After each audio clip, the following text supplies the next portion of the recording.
To every one. இந்த நிகழ்ச்சியை பார்க்கக்கூடிய அனைவருக்கும் இனிய காலை வணக்கங்களை தெரிவிச்சுக்கிறேன். பிரவீன் சாரோட இன்ட்ரோடக்ஷன் பார்க்கும்போது எனக்கும் அந்த ராக்கி பிலிம் அதனுடைய மிகப்பெரிய ஒரு இன்ஸ்பிரேஷன் எனக்கு இருக்கு. 5 பார்ட்டும் நான் பார்த்துருக்கிறேன்.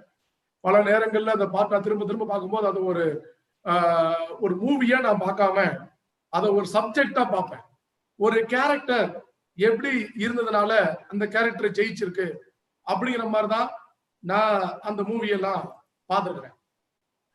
அந்த வகையில இந்த நிகழ்ச்சியை நான் சொல்றதா இருந்தா, நீங்க பவுல்ராஜ் அப்படின்னு ஒரு தனிப்பட்ட மனிதரை பார்க்கறத விட என்னுடைய கதை, வெற்றி கதையை சொல்றதுக்கான விருப்பத்தை விட எந்த மாதிரி ஒரு கேரக்டர் ஜெயிச்சிருக்கு அப்படிங்கிற ஒரு விஷயங்களை உங்களோடு பகிர்ந்துக்கிறதுலாம் எனக்கு மகிழ்ச்சி. ஸோ ஃப்ரெண்ட்ஸ், என்னோட பேரு பிரவீன் சார் இன்ட்ரோடியூஸ் பண்ண மாதிரி டிவிஎஸ் பவுல்ராஜ். நான் திருநெல்வேலியில பிறந்து வளர்ந்தது எல்லாமே இங்கதான் இருக்கிறேன். இன்னைக்கு என்னுடைய வெற்றிக்கான கதையை உங்களோட சொல்றதுல எனக்கு என்ன ஒரு மகிழ்ச்சின்னா, இந்த கதையின் வாயிலாக உங்களுக்கு நீங்க எந்த மாதிரி வாழ்க்கையில ஜெயிக்கணும்னு நினைக்கிறீங்களோ அதற்கான ஒரு 4 செய்திகள் கிடைச்சதுன்னு சொன்னா அதை விட எனக்கு மிகப்பெரிய சந்தோஷம் எதுவும் இல்லை. ஸோ அந்த ஒரு மன பாங்குல தான் நான் இப்போ உங்களுக்கு என்னோட ஸ்டோரிய நான் உங்களுக்கு ஷேர் பண்றேன். ஸோ நான் பிறந்து வளர்ந்தது எல்லாமே திருநெல்வேலி ஜங்ஷன் பகுதியில, அதாவது தாமிரபரணி நதிக்கரையோரம், அங்கதான் நான் பிறந்து வளர்ந்ததெல்லாம். 5 வயசு வரைக்கும் பாத்தீங்கன்னு சொன்னாக்க ஒரே விளையாட்டு தான்.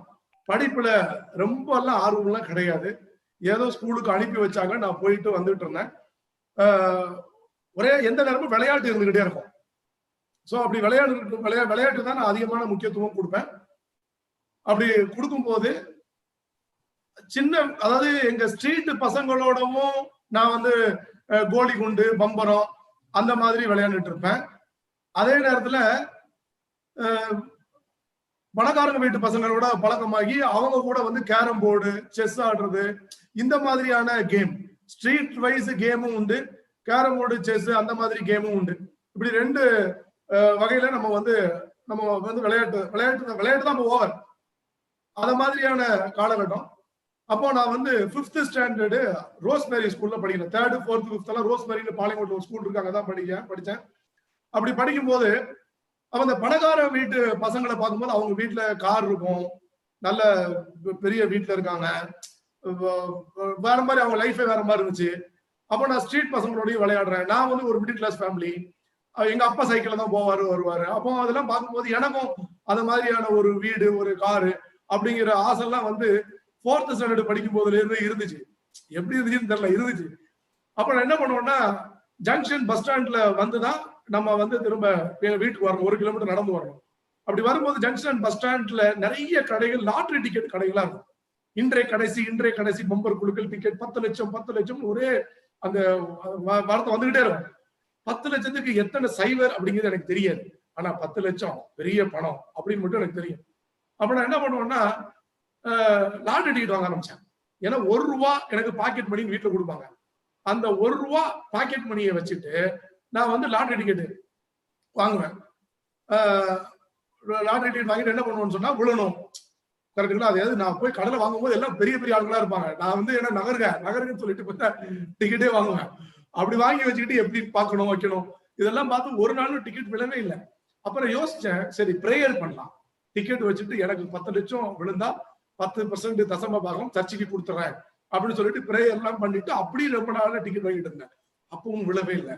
அப்புறம் கொஞ்சம் டீல மாத்தினேன். என்னன்னா 10% கிடைக்கும், மேட்ச் ஆகல போல எங்க ஜீசஸ்க்கு.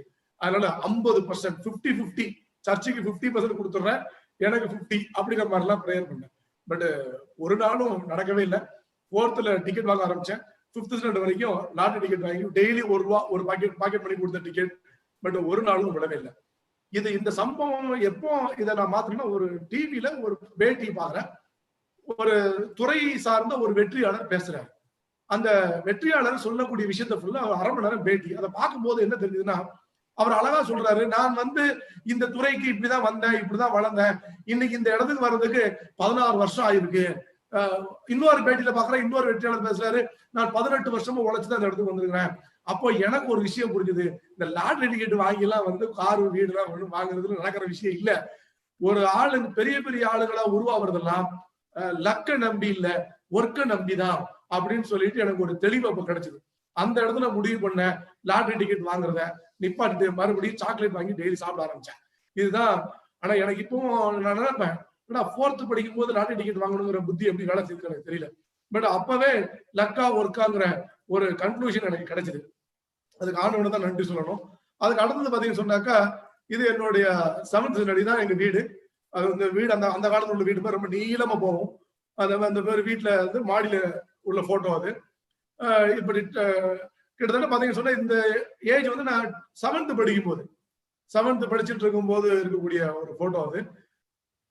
அப்ப என்ன ஒரு பழக்கம் ஒண்ணுன்னு சொன்னாக்கா, என் ஃப்ரெண்ட்ஸ் ஒரு 2 பேர் உண்டு. காஜான்னு ஒருத்தர், சிவாஜின்னு ஒருத்தர். இந்த 2 பேர் என்ன பண்ணுவாங்கன்னா, 2 வீலர், எங்க வீட்டுல டிவிஎஸ் சாம்ப் ஒண்ணு இருந்துச்சு. அவங்க 2 பேருமே பணக்கார வீட்டு பசங்க. ஆனா அவங்க வீட்டுல 2 வீலர் கொடுக்க மாட்டாங்க. நான் என் வீட்டுல உள்ள டிவிஎஸ் சாம்ப் எடுத்து வந்துருவேன். வந்துட்டு நாங்க 3 பேரும் கிளம்பி என்ன பண்ணுவோம்னா, என்ன வந்து இந்த சிவாஜிங்கிற என் ஃப்ரெண்டு வந்து கூட்டு போறது எங்கன்னா பாளையங்கோட்டையில பெரிய பெரிய வீடுகள், பெரிய பெரிய கோடீஸ்வரங்க வீடெல்லாம் போய் காமிக்க போறது. அப்படியே ஒவ்வொரு வீடா காமிப்பாரு. இவர் இந்த ஆளு, இவர் இந்த பிசினஸ் பண்றாரு, இவர் இந்த பிசினஸ் பண்றாரு, இவர் இந்த பிசினஸ் பண்றாரு, ஒவ்வொரு வீடையும் காமிச்சு பேசுவார். அந்த அவர் சொல்லும் போது அப்ப பாப்பேன் நான், என்னடா ஓ அப்படியா, இப்படிலாம் இப்படி பிசினஸ் பண்ணி அப்படி வந்திருக்காங்களா. ஒரு குடும்பம் தான், ஆனா வீடு ரொம்ப பெருசா இருக்கும், பெரிய பங்களா. அந்த வீடுகளை கடந்து வரும்போது ரைட் சைடு, லெப்ட் சைடு இந்த மாதிரி பெரிய வீடுகள், ரைட் சைடு பார்த்தா ஹவுசிங் போர்டு காலனி. இந்த லெப்ட் சைடுல உள்ள வீட்டுல மாடியில அழகான தோட்டம் இருக்கு.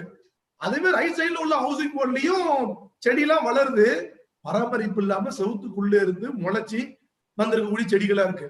இந்த வீடுகள்ல பராமரிக்கப்பட்டு அழகான கார்டன், மாடி தோட்டமா இருக்கு.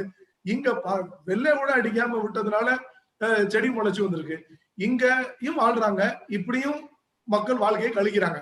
அப்ப நான் பாக்குறேன், ஏன் இவர்களுக்கு இந்த நிலைமை, ஏன் இவர் இந்த கூட்டம் எப்படி இப்படி சொகுசான வாழ்க்கையை, ஒரு அருமையான வாழ்க்கையை வாழ்றாங்க. இது ரெண்டையும் நான் வந்து பார்க்கும்போது எனக்குள்ள நிறைய கேள்விகள் வந்து, அப்போ இவங்க எல்லாம் யாரு இந்த மாதிரி, அவங்க சொல்லுதாரு, என் ஃப்ரெண்டு சொன்னா, அப்போ இதெல்லாம் வந்து வேலை பார்க்கறவங்க, இது யாரு, அப்போ இவங்க எல்லாம் பிசினஸ் பண்றவங்க. அப்போ எனக்குள்ள பல விதமான விஷயங்கள் ஓட ஆரம்பிச்சது அந்த நேரத்துல. அண்ட் 8th படிக்கும் போது ஒரு லைஃப்ல இன்னும் அதிகமான கேள்விகள் கேட்ட நேரம் வந்து நான் 8th படிக்கும் போதுதான். ஜங்ஷன்ல திருநெல்வேலியில MTT அப்படிங்கிற ஒரு ஸ்கூல்ல தான் நான் படிச்சேன். அந்த நேரத்துல பாத்தீங்கன்னு சொன்னாக்கா, அப்போ வந்து படிப்புல 5th வரைக்கும் பெரிய ஆர்வம் கிடையாது. ஆனா 5th அப்புறம் படிக்க ஆரம்பிச்சதுக்கான ரீசன் என்னன்னா, தமிழ் மேல ஒரு ஈடுபாடு உண்டு. தமிழ் வாத்தியாரு 2 அடி குரலுக்கு அவர் கொடுக்கக்கூடிய விளக்கத்தை பார்த்துட்டு, ஏப்பா இதுல இவ்வளவு விஷயம் இருக்கா அப்படின்னு சொல்லிட்டு தான் படிக்கிறதுக்கே நான் பிடிக்க ஆரம்பிச்சது. அதுக்கப்புறம் தான் படிப்பு மேல கொஞ்சம் ஆர்வமே வந்து படிக்க ஆரம்பிச்சேன். அந்த நேரத்துல வந்து காம்படிஷன்ஸ், பேச்சு போட்டிகளுக்கு போறது, போட்டிகளுக்கு போவோம், பட் ஆனா பரிசு கிடைக்காது. அப்போ எங்க தமிழ் ஆசிரியர்கள் இந்த ஹால்ல உட்கார்ந்துருப்பாங்களே, அவனை கேட்பேன், எனக்கு ஏன் நீங்க பிரைஸ் கொடுக்கல அப்படின்னு கேட்பேன். அவரு சொல்லுவாரு, நீ பேச்சு போட்டி வச்சிருக்கோம், நீ எங்க பேசுற, நீ என்னமோ மனப்பாடம் பண்ணிட்டு ஒப்பிச்சுட்டு இருக்க, அப்ப எப்படி பேசினா நீங்க மார்க் நிறைய போடுவீங்க அப்படி எல்லாம் கேட்டு அதெல்லாம் குறிப்பெடுத்துக்கிட்டு அடுத்தது 7th ஸ்டாண்டர்ட் 8th ஸ்டாண்டர்ட் எல்லாம் வரும்போது அந்த காலகட்டத்துல நான் போட்டிகள்ல அதிகமா கலந்துக்கிட்டேன், பரிசுகள் நிறைய வாங்க ஆரம்பிச்சேன். சோ அப்போ தமிழ் மேலேயும் ஆர்வம் அந்த நேரம் அதிகமா இருந்த நேரம். இத மாதிரியான ஒரு காலகட்டத்துல இன்னொரு பக்கம் பாத்தீங்கன்னு சொன்னாக்கா, எங்க ஊர்ல ஒரு மிகப்பெரிய பிசினஸ் மேன், அவர் வந்து பென்ஸ் கார்ல தான் வருவார். பெரிய பேக்கரியை வச்சு நடத்திட்டு இருந்தாங்க, மிகப்பெரிய பிக் ஷாட். அவங்க பென்ஸ் அடிக்கடி மாத்திக்கிட்டே இருப்பாரு, அத மாதிரி ஒரு ஆளு. அப்ப நான் பாக்குறேன், என்ன இன்னும் சொல்ல போனா அவரெல்லாம் பாக்குறதுக்காகவே நாங்க அவர் பேக்கரிக்கு ஐஸ்கிரீம் சாப்பிட போவோம். நானும் என் ஃப்ரெண்ட்ஸ் எல்லாம் சேர்ந்துட்டு இந்த டயத்துல வந்துருவாரு அப்படின்னு. அதே மாதிரி அந்த கார் வந்து நிக்குது, நான் பென்ஸ் கார் வருதுன்னு அந்த இடத்துல அவங்க அந்த பேக்கரியுடைய வாட்ச்மேன் வந்து பக்கத்துல எந்த சைக்கிளையுமே நிப்பாட விட மாட்டாங்க, பாத்துக்கிட்டே இருப்பாங்க. அப்போ அவர் காலையில ஒரு ட்ரெஸ் வியர் பண்ணிட்டு வருவாரு, அதே பேக்கரிக்கு சாயந்தரம் வேற ட்ரெஸ் வியர் பண்ணிட்டு வருவாரு. அந்த ஸ்டைலு, அந்த அப்பீரியன்ஸ் அதெல்லாம் பார்க்கும்போது வேற மாதிரி ஏதோ ஒரு பெரிய ஒரு சினிஃபீல்ட் உள்ள நடிகர்லாம் தோத்துருவாங்க, அத மாதிரியான அப்பீரியன்ஸ் வருவாரு. அப்போ அதே நேரத்துல என்னுடைய கிளாஸ் மாஸ்டர் சயின்ஸ் எடுக்கிறாரு, மேத்ஸ் எடுக்கிறாரு, 2 சப்ஜெக்ட் ஹேண்டில் பண்ணக்கூடிய ஏன் மாஸ்டர் திங்கக்கிழமை என்ன ட்ரெஸ் போட்டு வராரோ அதை கிளாஸ்ல பசங்க பேசிக்குவோம், இன்னைக்கு நம்ம வாத்தியாரு முந்தா நாள் போட்டார்ல அதுதான் போட்டு வருவாரு பாரு அப்படின்ற மாதிரி. ஏன்னா திங்கக்கிழமை போடுறது புதன், செவ்வாய் போடுறது வியாழன், இப்படி. அப்ப நான் எனக்குள்ள கேள்வி வருது, 10th கூட முடிக்காத ஒருத்தர் ஒரு நாளைக்கு 2 ட்ரெஸ் வியர் பண்றாரு, பென்ஸ் கார்ல வந்து இறங்குறாரு, ஏகபோகமா வாழ்றாரு. 2 சப்ஜெக்ட்ல மாஸ்டரா இருக்கக்கூடிய என்னுடைய கிளாஸ் டீச்சரு எல்லா சப்ஜெக்டையும் பயங்கரமா பிச்சு உதறக்கூடிய ஹேண்டில் பண்ணக்கூடிய ஏன் மாஸ்டர் ஏன் ஒரு ட்ரெஸ் 2 நாள் வியர் பண்றாரு? அவர் பென்ஸ்ல வர்றாரு, இவர் ஒரு சிவப்பு கலரு கேப்டன் சைக்கிள்ல வருவாரு. அப்ப இதெல்லாம் எனக்குள்ள கேள்வி. என்னடா இது? என்ன எது கரெக்ட், எது ரைட், எது ராங், நான் என்ன பண்ணணும், எனக்கு எது கரெக்டான இடம், நான் என்ன அப்படிங்கிற மாதிரியான கேள்விகள் நிறைய வர ஆரம்பிச்சு. எது சரி, எது தப்பு, நான் என்ன பண்றது, இது இந்த கேள்வி எல்லாம் 12 வயசு ஆகும்போது 8th படிக்கும் போது அதெல்லாம் நான் கேட்க ஆரம்பிச்சேன். பட் அது அப்படி அது ஒரு பக்கம், அந்த கேள்விகள் ஒரு பக்கம் மைண்ட்ல ஓடிக்கிட்டே இருக்கும், இன்னொரு பக்கம் என்னுடைய படிப்பு வாழ்க்கை அதுவும் ஒரு பக்கம் ஓடிக்கிட்டே இருந்தது. அந்த மாதிரியான ஒரு சிச்சுவேஷன்ல பாத்தீங்கன்னு சொன்னாக்கா இது வந்து 8th, இதுதான் அந்த ஸ்டோரி. இந்த பென்ஸ் காரோட விஷயங்கள் பார்த்தது. நான் என் லைஃப்ல ஆசைப்பட்டது, பென்ஸ் மேல ஆசைப்பட்டது இந்த ஏஜ்ல தான், அட் ஏஜ் ஆஃப் 15. அண்ட் அதுக்கப்புறம் என்ன நடந்தது பாத்தீங்கன்னா, இது வந்து என்னுடைய காலேஜ் என்ட்ரிங் டேஸ். இது அதுக்கு முன்னாடி சொல்றதா இருந்தா, ஒவ்வொரு பப்ளிக் எக்ஸாமோ இல்ல எக்ஸாம் எல்லாம் முடிச்சதுக்கு அப்புறம், ஃபைனல் ஆனுவல் எக்ஸாம் முடிஞ்சதுக்கு அப்புறம் நாங்க என் ஃப்ரெண்ட்ஸ் எல்லாம் சினிமாக்கு போனோம். இது ஒரு வாடிக்கையாவே வச்சிருக்கோம். அப்போ ஒரு நாள் +2 எக்ஸாம் முடியுது. +2 எக்ஸாம் முடிஞ்ச உடனே அப்ப என்னோட ஃப்ரெண்டு ராமச்சந்திரன் ஒருத்தர், அவர் என் கூட நாங்க 2 பேரும் டீ ஷாப்ல போய் சாப்பிட்டு பேசும்போது சொல்றேன், மாப்பிள்ள நான் வந்து காலேஜ் லைஃப்லாம் என்ஜாய் பண்ண மாட்டேன். அப்ப என் ஃப்ரெண்டு கேட்கறான், ஏன்பா அப்படின்னு. நான் வந்து உங்களை மாதிரி எல்லாம் நான் அடுத்த வருஷம் காலேஜ் லைஃப் என்ஜாய் பண்ண போறது இல்லை, ஏன்னா நான் பிசினஸ் பண்ண போறேன் அப்படிங்கிறேன். அப்படியா, என்ன பிசினஸ் பண்ண போறேன்? என்ன பிசினஸ் பண்ண போறேன்னு எனக்கு தெரியாது, ஆனா நான் ஏதோ ஒரு பிசினஸ் பண்ணணும்னு மட்டும் முடிவு பண்ணி வச்சிருக்கிறேன். அப்ப படிக்கலையா? படிச்சுக்கிட்டே பண்ணலான்னு இருக்கிறேன். பட் காலேஜ் லைஃப் என்ஜாய் பண்றதுக்கான மனநிலை எனக்கு இல்ல, ஆனா முன்னேற்றத்துக்கான ஒரு மனநிலை எனக்கு இருக்கு அப்படின்னு சொல்றது என்னுடைய ஒரு 17வது வயசு +2 எக்ஸாம் முடிச்ச நேரம். அதுக்கப்புறம் என்ன நடந்தது அப்படின்னு சொன்னாக்கா, காலேஜுக்குள்ள என்டர் ஆறேன். ஜான்ஸ் காலேஜ்ல பிகாம் ஜாயின் பண்றேன். ஜாயின் பண்ண நேரம் அப்போ என்னுடைய நிறைய சீனியர் அண்ணமாரு கூட எனக்கு நிறைய பழக்கம். இல்ல கிரிக்கெட் டீம், நான் வந்து கிரிக்கெட் ரொம்ப நிறைய ஆடிட்டே விளையாண்டுட்டே இருப்பேன். அதுல கிரிக்கெட்ல எல்லாமே சீனியர்ஸ் அண்ணன் நிறைய இருந்தாங்க. அவங்க எல்லாருமே பிகாம் தான் எடுத்தாங்க. அதனாலதான் நானும் பிகாமே எடுத்தேன். என்னை பார்த்து ஏன் நீ பிகாம் படிச்சுன்னு கேட்டா எனக்கு தெரியாது. எனக்கு நிறைய பேர் பிகாம் எடுத்திருந்தாங்க, அதனால நானும் பிகாம் அப்படிதான் வச்சிருந்தேன். சோ அப்ப காலேஜுக்குள்ளேயும் போயாச்சு. காலேஜ் போனதுக்கு அப்புறம் நான் என்ன ஆல்ரெடி நான் முடிவு பண்ணி வச்சிருந்தேன் தான், என்னன்னா ஏதாவது ஒரு பிசினஸ் பண்ணணும். அப்ப என்ன பிசினஸ் பண்ணலாம் அப்படின்னு நினைக்கும் போது எனக்கு +2ல காமர்ஸ் எடுத்த அழகிய சுந்தரன் ஒரு மாஸ்டர் உண்டு. அவர்கிட்ட போய் நான் டிஸ்கஸ் பண்றேன். நான் ஏன் அவரை சூஸ் பண்ணி டிஸ்கஸ் பண்ணோம்னா, அவங்க அப்பா வந்து நகைக்கடை வச்சிருந்தாங்க, இவருமே வந்து ஸ்கூல் நடத்தும் போது நகைக்கடை நடத்திட்டு இருந்தாரு. அப்ப காலையில ஸ்கூலு, சாயந்தரம் நகைக்கடை வச்சிருந்தேன், நகைக்கடை பார்க்க போயிருவாரு. அதனால நான் அவர்கிட்ட போய் ஐடியா கேட்கிறேன், சார் என்ன பிசினஸ் பண்ணலாம் சார், எனக்கு பிசினஸ் பண்ணணும்னு ஐடியா இருக்கு. அப்ப அவர் சொல்றாரு, பிசினஸ் பண்ணணும்னா நீ வந்து அப்ப படிக்கலையா? இல்ல சார், படிச்சுக்கிட்டே பிசினஸ் பண்ணலாம். ஏப்பா படிச்சுக்கிட்டே பிசினஸ் பண்றதுனா சாத்தியமே இல்லாத விஷயம்ப்பா. சரி, அப்படி நீ என்னதான் பண்ணணும்னு நினைக்கிறேன் அப்படின்னு கேட்டப்போ நான் சொன்னேன், பிஸ்கட் எனக்கு ரொம்ப பிடிக்கும். நிறைய பேர் டெய்லி வந்து பிஸ்கட் நிறைய விளம்பரங்கள் நிறைய டிவில இப்ப வந்துகிட்டே இருக்கு. சோ பிஸ்கட் தயாரிக்கலாம்னு பாக்குறேன் அப்படின்னு சொன்ன உடனே அந்த மாஸ்டர் சொல்லுவாரு, இப்ப பிஸ்கட் தயாரிக்கிறது ஈஸின்னு நினைச்சுக்கிட்டியா? சொல்றதுக்கு வேணா நல்லா இருக்கும், கேட்கறதுக்கு நல்லா இருக்கும், பட் அதெல்லாம் ஈஸி இல்ல. இன்னைக்கு இருக்கக்கூடிய பெரிய பெரிய கம்பெனிகள் போட்டியில் பிரிட்டானியா மாதிரி ஆன நிறுவனங்களுக்கு மத்தியில நீ எந்த மூலையில நீ நிக்கிறேன்னு யோசிச்சு பாரு. பிஸ்கட்டை பத்தி உனக்கு ஏதாவது தெரியுமா? இல்ல சார் தெரியாது சார், ஆசை இருக்கு அப்படின்னு. முதல்ல ஆசை இருந்தா மட்டும் போதாது, அந்த தொழிலை பத்தி தெரியணும். அதுக்கு நீ ஒரு பிஸ்கட் கம்பெனில போய் வேலைக்கு சேரணும், அங்க முழுமையா இருந்து தொழிலை கத்துக்கணும், அதுக்கப்புறம் பணம் சேர்க்கணும், அதுக்கப்புறம் தொழில் ஆரம்பிக்கணும். அப்பவும் நீ ஜெயிப்பியான்னு தெரியாது, போட்டிகள் பெரிய ஆளுங்க முன்னாடி எப்படி நிக்க போற, இதெல்லாம் இவ்வளவு விஷயம் இருக்கு பாரு. அப்பா என்ன சார் பிசினஸ் இவ்வளவு கஷ்டமா? நான் நீங்க பிசினஸ் பண்றதுனால கேட்டேன். அப்பா சொன்னாரு, எங்க தாத்தா நகைக்கடை வச்சிருந்தாரு, எங்க அப்பா அதை ஃபாலோ பண்ணாங்க, நான் பண்றேன்னா நாங்க ஆல்ரெடி உருவாக்கி வச்ச ஒரு விஷயம், அதனால ஈஸியா ஃபாலோ பண்ணிட்டு போக முடியுது. அப்படிங்கும் போதான் அப்ப நம்மள மாதிரி உள்ள ஆளுங்களுக்கு எல்லாம் பிசினஸ் வந்து பண்ண முடியாதா அப்படின்னு ஒரு பெரிய வலி. அந்த நேரத்துல மனசுல ஏதோ ஒரு டன் கணக்குல உள்ள பாறையை வந்து நம்ம மேல வச்சா எப்படி இருக்கும், அந்த மாதிரி ஒரு அழுத்தம் இருந்துச்சு எனக்கு அந்த நேரத்துல. என்னடா ஒரு பெரிய பிசினஸ் பண்ணணுங்கிற கனவு என்னாச்சு அப்படின்னு ஒரு பெரிய பாரமாச்சு. அப்ப நடக்காதா அப்படின்னு நினைக்கும் போது அப்ப அடுத்த கட்டம் யோசிக்கிறேன். சின்ன வயசுல நான் ஸ்கூல்ல டியூஷன் படிச்சிருந்தேன், 7th 8th டியூஷன் படிச்சுட்டு இருந்த வீட்டுல வந்து இந்த நெய் எல்லாம் காய்ப்பாங்க. காய்ச்சி அவங்க வியாபாரமே என்னன்னா ஸ்வீட் ஸ்டால்ல போய் நெய் சப்ளை பண்றதான். அப்ப அதை நான் பார்த்துக்கிட்டே இருந்ததுனால அப்போ ஒரு ஸ்டவ், ஒரு பாத்திரம், கொஞ்சம் வெண்ணெய் இருந்தா காய்ச்சி ஸ்வீட் ஸ்டாலுக்கு ஃபுல்லா நெய் சப்ளை பண்ணிடலாமே, இதுக்கு பிஸ்கட் தயாரிக்கிறத விட நெய் காய்ச்சறது ஈஸி தானே, நம்மளும் காய்க்கிறது பக்கத்துல இருந்து பாத்துருக்கோமே, பேசாம அப்படி பண்ணிடலாம்னு சொல்லிட்டு ஒவ்வொரு ஸ்வீட் ஸ்டாலா போய் நான் வந்து நெய் காய்ச்சி தரேன், நீங்க எடுத்துக்கிறீங்களா அப்படின்னு ஒரு ஸ்டாலை கேட்கும்போது அங்க வந்த பதிலு, அங்க வந்த கேலி கிண்டலு இதெல்லாம் எப்ப அதெல்லாம் நாங்க எங்கேயுமே வாங்க மாட்டோம்டாங்க. நம்மகிட்டலாம் அதெல்லாம் இல்ல அதெல்லாம் இல்லைன்றாங்க. ஏன்னா நான் சின்ன பையன். சோ அப்போ 17 வயசு. அப்ப என்ன எப்படி இருக்கும்? அதனால இது பண்ணல, எந்த ரெஸ்பான்ஸ் இல்ல. அப்போ பிசினஸ் வந்து ஒரு பெரிய கனவாவே இருந்துச்சு. நடக்கிறது கஷ்டமோ அப்படின்ற மாதிரியான கேள்விகள் உள்ள வந்துச்சு.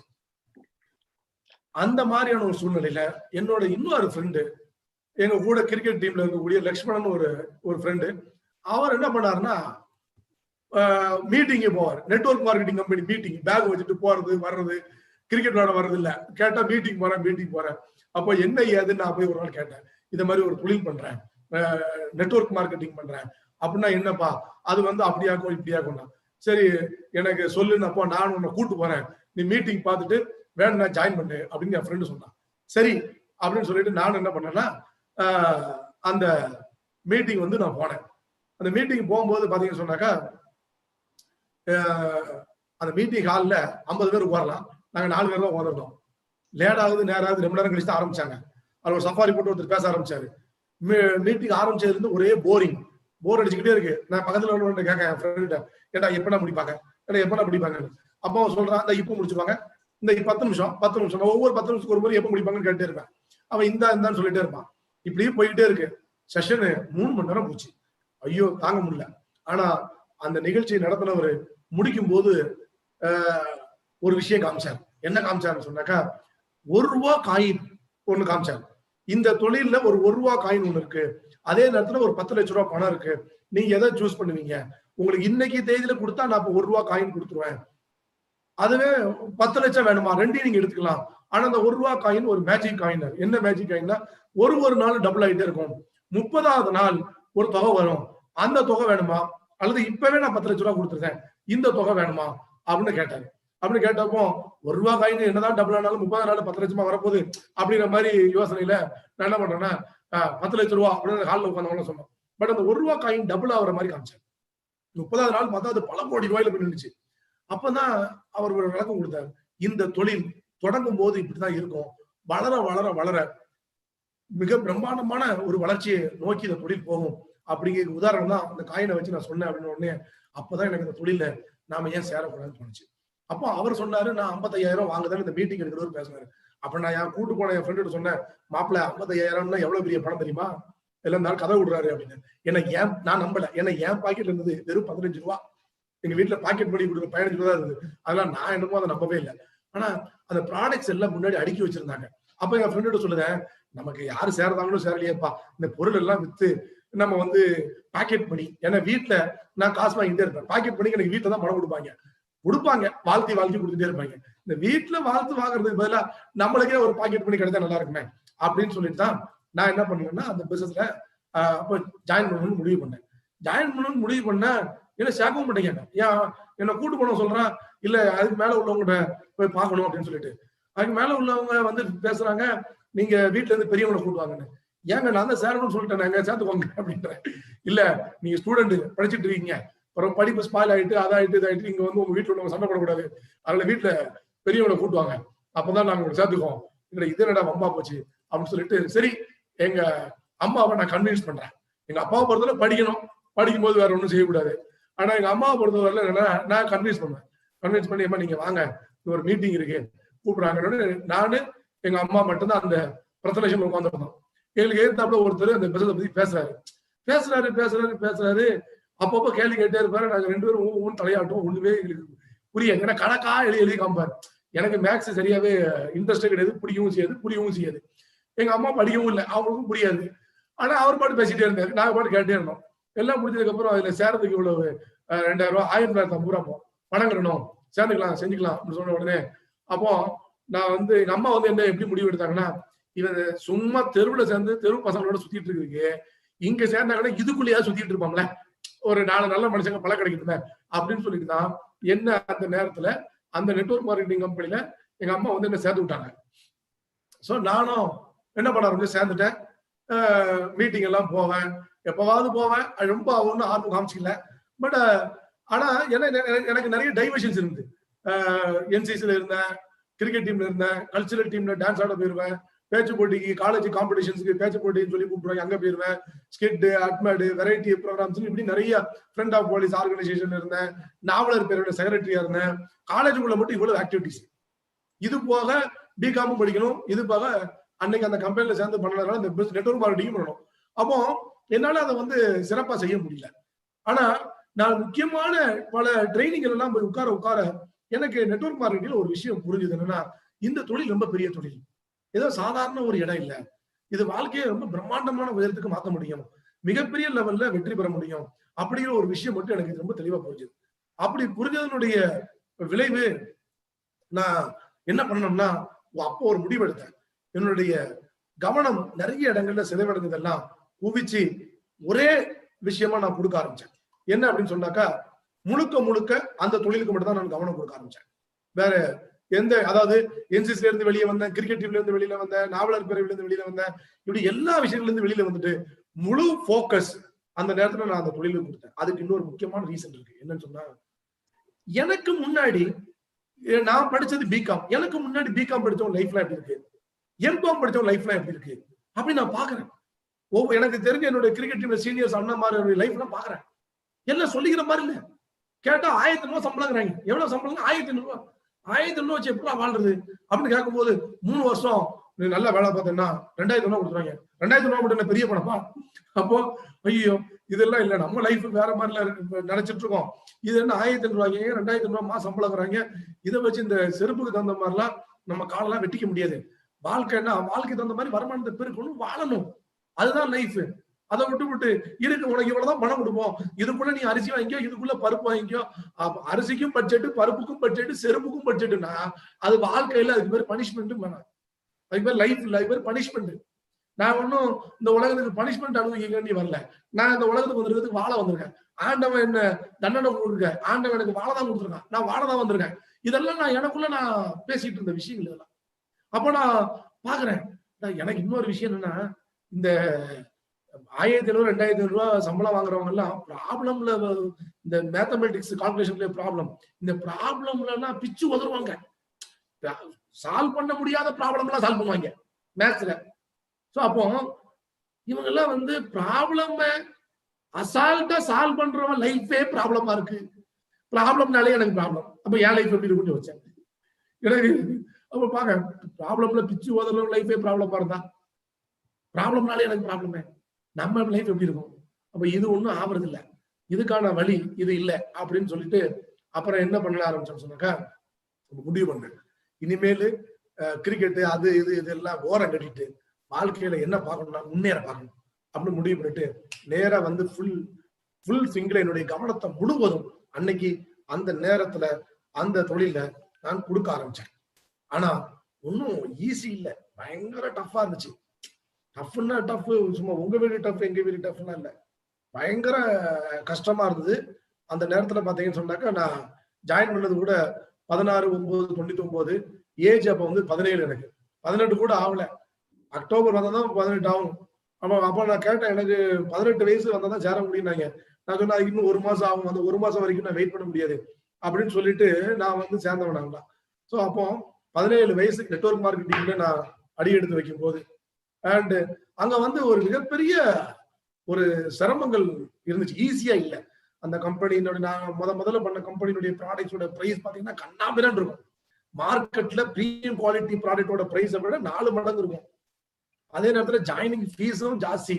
மாச சம்பளம் 1500 ரூபாய் 2000 சம்பளம் வாங்கிட்டு இருக்கவங்களுக்கு சேர்றதுக்கு பணமே 2000 ரூபாய் கட்டணும்னு சொன்னா, நம்மளை கண்டாலே என்னெல்லாம் கண்டாலும் தெரிஞ்சு ஓடுவாங்க. அது வருது பாருங்க, ஓடுங்க ஓடுங்க அப்படின்ற மாதிரி, மோடி அதாவது வராப்பா ஓடுங்கிற மாதிரிதான், அந்த மாதிரிதான் வந்து இருந்தது. நம்மளை கண்டு யாரும் பெருசா வரமாட்டாங்க. என் கூட படிக்கிறவன எல்லாம் பேச வேண்டாம், இத மாதிரி இந்த பிசினஸ்ல நம்ம நல்லா செஞ்சா நம்ம லைஃப்ல அப்படி ஆயிடலாம் இப்படி ஆயிடலாம் அப்படின்னு சொல்லும் போது, என் ஃப்ரெண்டு என்ன சுத்தி நிப்பானுங்க, காலேஜ் பசங்க, மாப்பிள்ள நீ சொல்ற படம் நல்லா இருக்கு, கதை நல்லா இருக்கு, ஆனா படம் தான் ஓடாது அப்படின்பா. இப்படி ஒவ்வொருத்தரும் காலேஜுக்கு முன்னாடி நக்கல் நான் ஏந்தி கேட்கவே வேணும். அதெல்லாம் அந்த நக்கல் நான் ஏன்ல ரொம்ப பயங்கரமா இருக்கும். அந்த அப்படி போயிட்டு இருக்கு. என்னடா பண்றது? சரி, நம்ம ஏஜ் குரூப்ல உள்ளவங்களுக்கு பணத்தோட மகத்துவம் தெரியல. நம்ம ஃப்ரெண்ட்ஸோட அப்பா அம்மா, இந்த வயசானவங்க இருக்காங்களே, 30 வயசு, 40 வயசு, 50 வயசு, அவங்களுக்கு பணத்தோட அருமை தெரியும். ஏன்னா கல்யாணம் முடிஞ்சு குழந்தை குட்டியோட இருப்பாங்க. இவங்களுக்கு பணத்தோட அருமை தெரியும். இப்ப நம்ம வயசுல உள்ள பசங்களுக்கு பணத்தோட அருமை தெரியல. ஏன்னா எல்லாருக்கும் வீட்டுல இருந்து காசு தராங்க. அப்ப இவன் வந்து ஃபியூச்சரை பத்தி யோசிக்கிறது இல்லை. நாளைக்கு என்ன நடக்கும்னு யோசிக்க மாட்டேங்க. அதனால இவன்கிட்ட போட்டு மண்டையை உடைச்சிட்டு இருக்க வேண்டாம். பேசாம வயசுல பெரியவங்கடையா போய் பேசலாம் அப்படின்னு சொன்னா, வயசுல ரொம்ப பெரியவங்கன்னா எனக்கு பழக்கமும் கிடையாது. நான் சின்ன பையன். அப்ப என் வயசுல உள்ள ஃப்ரெண்ட்ஸ் ஃபுல்லா பேசியாச்சு. எவனும் வரவும் இல்லை. கிரிக்கெட் மேட்ச் பிக்ஸ் பண்ணி குற்றாலம் டூர் போடு வரோம். ஆனா அந்த மீட்டிங் எல்லாம் கூப்பிடாத போனேன். அப்போ என் ஃப்ரெண்ட்ஸோட அப்பா இருப்பாங்க இல்லையா, அவங்ககிட்ட போய் நான் பேசுறேன். அவங்ககிட்ட போய் பேசும்போது நான் அவங்க வீட்டுக்கு போகும்போது சைக்கிள்ல தான் போவேன். அவங்க பைக்ல வருவாங்க, இல்ல கார்ல வச்சுக்க கூடியவங்க. அப்ப அவங்க என்ன நினைப்பாங்கன்னா, நான் அவங்ககிட்ட போய் சொல்லுவேன், நான் ஒரு பிசினஸ் பண்றேன், அந்த பிசினஸ் பெரிய பிசினஸ் அப்படின்னு சொல்லும் போது அவங்க நினைப்பாங்க, இவன் என்ன நமக்கு பெரிய பிசினஸ் சொல்லிடுது, மீசையே முளைக்கல, இவனா நமக்கு பிசினஸ் சொல்றது. இன்னைக்கு ட்ரிம் பண்ணிருக்கேன், அப்போ வந்து மீசை முளைக்க சின்ன பையன் தானே. அப்போ சின்ன பையன் இவன் என்னடா நமக்கு பிசினஸ் சொல்லிடுது அப்படின்னு பெரியவங்களுடைய நினைப்பு. என் வயசுல உள்ளவங்களோ இந்த வயசுல இவன் எதையோ சொல்லிட்டு இருக்கான், தேவையா இது அப்படின்னு அவங்களுடைய நினைப்பு. அப்போ ஒரு ஆளுங்களை சேர்க்கறதுக்குன்னா அந்த பாடுபட்டேன் அந்த தொழில. ஒரு ஒரு சம்பவத்தை கூட சொல்றேன்னு, நான் காலேஜ் படிக்கும் போது என் கிளாஸ்ல ஒருத்தர் உண்டு, என் ஃப்ரெண்டு ஒருத்தன், நல்ல குண்டு இருப்பான். அவனை கூப்பிட்டுட்டு, சொந்தக்கார பையன் தெற்கு பஜார்ல ஒரு கடையில ஒர்க் பண்ணிட்டு இருந்தான், அவனையும் கூப்பிட்டுட்டு, நான் காலேஜுக்கு போனது என் வீட்டுல இருந்து 7 கிலோமீட்டர் சைக்கிள் அழுத்தி தான் நான் காலேஜுக்கு போவேன். 7 கிலோமீட்டர் சைக்கிள்லயே போவேன். அப்போ 2 பேரையும் முன்னாடி ஒருத்தர் உட்கார வச்சுட்டு பின்னாடி ஒருத்தர் உட்கார வச்சுட்டு அந்த சைக்கிள் அழுத்தியே ஜங்ஷனுக்கு வந்தேன். ஜங்ஷன்ல தான் மீட்டிங் நடந்து. அப்போ ஜங்ஷன்ல அந்த சைக்கிளை பார்க் பண்ணிட்டு 2 பேருக்கும் ஆளுக்கு ஒரு டீ வாங்கி கொடுத்துட்டு, இந்த இருங்க வந்துடுறேன் அப்படின்னு சொல்லிட்டு திரும்ப இன்னொரு ஃப்ரெண்ட் 2 பேரும் சொல்லி வச்சிருந்தேன், எங்க ஏரியா பசங்க. அவங்க வீட்டுக்கு போனா அவனை தூங்கிட்டு இருக்கான். அவனை வீட்டுல போய் தட்டி எழுப்பி, எப்ப ரெடி ஆகு அப்படின்னு சொல்லிட்டு, அடுத்தது இன்னொருத்தனை வேற சொல்லி வச்சிருந்தேன். அவன் வீட்டுக்கு போனா அவன் இங்க போயிட்டாங்க, எங்க போனா ஹிந்தி டியூஷன் போயிட்டான். ஹிந்தி டியூஷன் எங்க இருக்கு, அங்க இருக்கு. அங்கேயே போய் அவனை எப்ப நீ வார என்ன மீட்டிங், நீ வரல வா அப்படின்னு அவனை கூப்பிட்டு உட்கார வச்சு, வரும்போது வீட்டுல ரெடி ஆயிருந்தானே அவனையும் முன்னாடி பின்னாடி உட்கார வச்சு அழுத்தி, திரும்ப ஜங்ஷன் பஸ்ல டீ கடை 2 பேரும் நிப்பாட்டி இருக்கோமே, அந்த 2 பேரையும் போய் பார்த்துட்டு 4 பேருமா சேர்ந்து சைக்கிளை நிப்பாட்டிட்டு ஒரு மீட்டிங் போய் அட்டன். இப்படிலாம் கஷ்டப்பட்டிருக்கோம். ஆனா அந்த மீட்டிங் முடிச்ச உடனே வெளியே வந்த உடனே எனக்கு ஆர்வமா, சூப்பர் மீட்டிங் எடுத்து சூப்பரா எடுத்துட்டாரு, 4 பேர் இருக்கிறாங்க, சேர்ந்துருவாங்க அப்படின்னு நான் கேட்டேன். என்ன சேர்ந்துடலாம்ல அப்படின்னு. சூப்பர் தானே அப்படின்னு. 4 பேர்ல ஒரே ஒருத்தன் மட்டும் ஆரம்பிச்சான். இதெல்லாம் எங்க நடக்க போகுது நான் பார்க்கணும். 3 பேரும் அவுட்டு. ஒருத்தன் போட்ட பால் 3 விக்கெட் முடிஞ்சிச்சு, எல்லாமே அவுட்டு. அப்புறம் தான் நான் யோசிச்சேன், இனிமேல் ஒரு மீட்டிங் ஃபீட்பேக் கேட்கறாங்க, இந்த மொத்தமா கேட்க கூடாது, தனித்தனியா தான் உங்களை ஃபாலோ பண்ணணும் அப்படின்னு ஒரு லெசன். எந்த இடத்துலயுமே நான் நம்பிக்கையோ உற்சாகமோ குறையவே இல்லை. யாரு வரல, யாரு சேரல, யார பத்தி நான் கவலையே படல. அங்க நான் பாட்டு செஞ்சுட்டே இருந்தேன். ப்ராடக்ட்டும் பாத்தீங்கன்னா பயங்கர காஸ்ட்லியா இருக்கும். அதுல ஒரு சம்பவம் சொன்னா உங்களுக்கு, எப்படி எந்த மாதிரி ப்ராடக்ட் எல்லாம் நாங்க வர்றதுக்காக வித்துருக்கோம்னு உங்களுக்கு தெரியும். ஃபாஸ்ட் ட்ராக்னு ஒரு ப்ராடக்ட், தலை சீவிர சீப்பு தான், சாரி, அதாவது ஃபாஸ்ட் ட்ராக்னு ப்ராடக்ட், கை வச்சு துடைக்க முடியாத இடத்துல அதை ஸ்ப்ரே பண்ண அந்த அழுக்கெல்லாம் வந்துடும். இப்படி சொன்னா என் ஃப்ரெண்ட்ஸ் 4 பேரை நிப்பாட்டிப்பேன். நிப்பாட்டி இந்த பாருங்க அப்படின்னு அவங்களுக்கு டெமான்ஸ்ட்ரேஷன் காமிக்கணும்.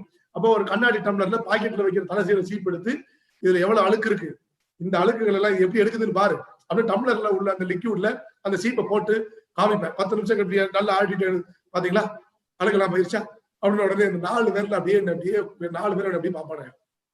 ஏமா இது அது, ஏன்னா அந்த பாட்டிலோட விலை 180 ரூபாய், 1/2 லிட்டர் 180 ரூபாய் தான் அப்படிப்பேன்.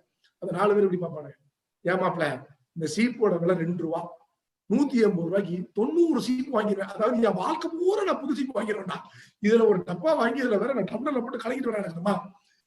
என்ன வேற என்ன பண்றது, அந்த கம்பெனில அந்த மாதிரி ப்ராடக்ட் தான் இருந்துச்சு. சோ இதையெல்லாம் வச்சுட்டுதான் அப்ப நமக்கு ஜெயிச்சே ஆகணும், நம்ம வளர்ந்தே ஆகணும். அப்ப என்ன பண்றது, நம்ம போராடுவோம். அந்த போராட்டத்தினுடைய பலன் என்னன்னு பாத்தீங்கன்னா, அட் தி ஏஜ் ஆஃப் 21 நான் அந்த மாதிரி கார் வாங்கினேன். நான் வந்து காலேஜ் படிக்கும் போது சொன்னேன் என் ஃப்ரெண்ட்ஸ், நான் ஃபைனல் இயர் வரும்போது கார்ல வருவேன் அப்படின்பேன். அண்ட் நீங்க எல்லாரும் ஆல் இண்டியா டூர் போகும்போது நான் ஆல் இண்டியா டூர் வரமாட்டேன் அப்படின்பேன். ஏன்னு கேட்பானுங்க, ஏன்னா நான் வந்து ஃபாரின் டூர் போயிருந்தேன் அப்படின்பேன். அதே மாதிரி அந்த நிறுவனத்துல அச்சீவ் பண்ணி ஃபாரின் டூர் போனேன், மலேசியா போனேன். அந்த வருஷம் எங்க காலேஜ்ல 2 பேர் தான் ஃபாரின் டூர் போனாங்க. ஒன்னு எங்க காலேஜ் பிரின்சிபல், இன்னொன்னு நான். அவர் செலவுல போனாரு, நான் அச்சீவ்மெண்ட்ல போனேன்.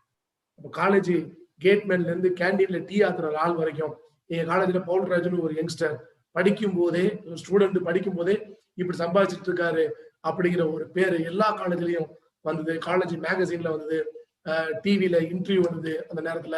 அண்ட் யூனிவர்சிட்டி, எம்எஸ் யூனிவர்சிட்டி பத்திரிகையில ஸ்பெஷல் ஆர்டிகல் வந்தது. எங்க காலேஜ் ஆனுவல் புக்ல வந்து நேக் கமிட்டியினுடைய சிறப்புகள் என்னுடைய வெற்றியை பதிவு செஞ்சாங்க. இப்படி ஒரு லைம் லைட், கிட்டத்தட்ட ஒரு மிகப்பெரிய நெட்வொர்க், ஒரு 10,000 பேர் கொண்ட நெட்வொர்க் வந்தது அந்த நேரத்துல.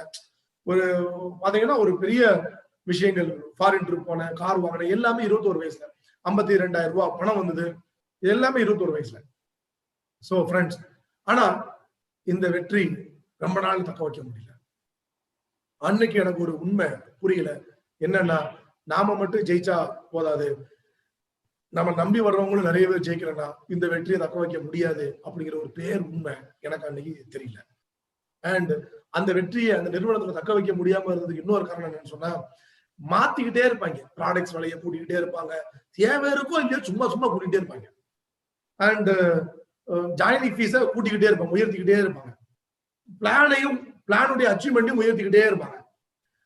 கொள்கை சார்ந்த முடிவுகளையும் மாத்திக்கிட்டே இருப்பாங்க. எதுவுமே அங்க நிரந்தரம் இல்லை. அப்ப வெற்றி மட்டும் எப்படி நிரந்தரமா, நாங்க அடைஞ்ச வெற்றி மட்டும் எப்படி நிரந்தரமா இருக்கும்? நிறுவனத்தினுடைய எந்த கொள்கைகளும் முடிவுகளும் எதுவுமே தெளிவில்லை, எதுவுமே ஒரு ஒரு நிரந்தரமா இல்லாம இருக்கும்போது என்னுடைய வெற்றி மட்டும் எப்படி நிரந்தரமா இருக்க முடியும்? அப்போ என்னுடைய வெற்றியை எனக்கு தக்க வைக்க முடியல. என்னை நம்பி வந்தவங்க எனக்கு யாரும் பெருசா ஒண்ணும் ஜெயிக்கல.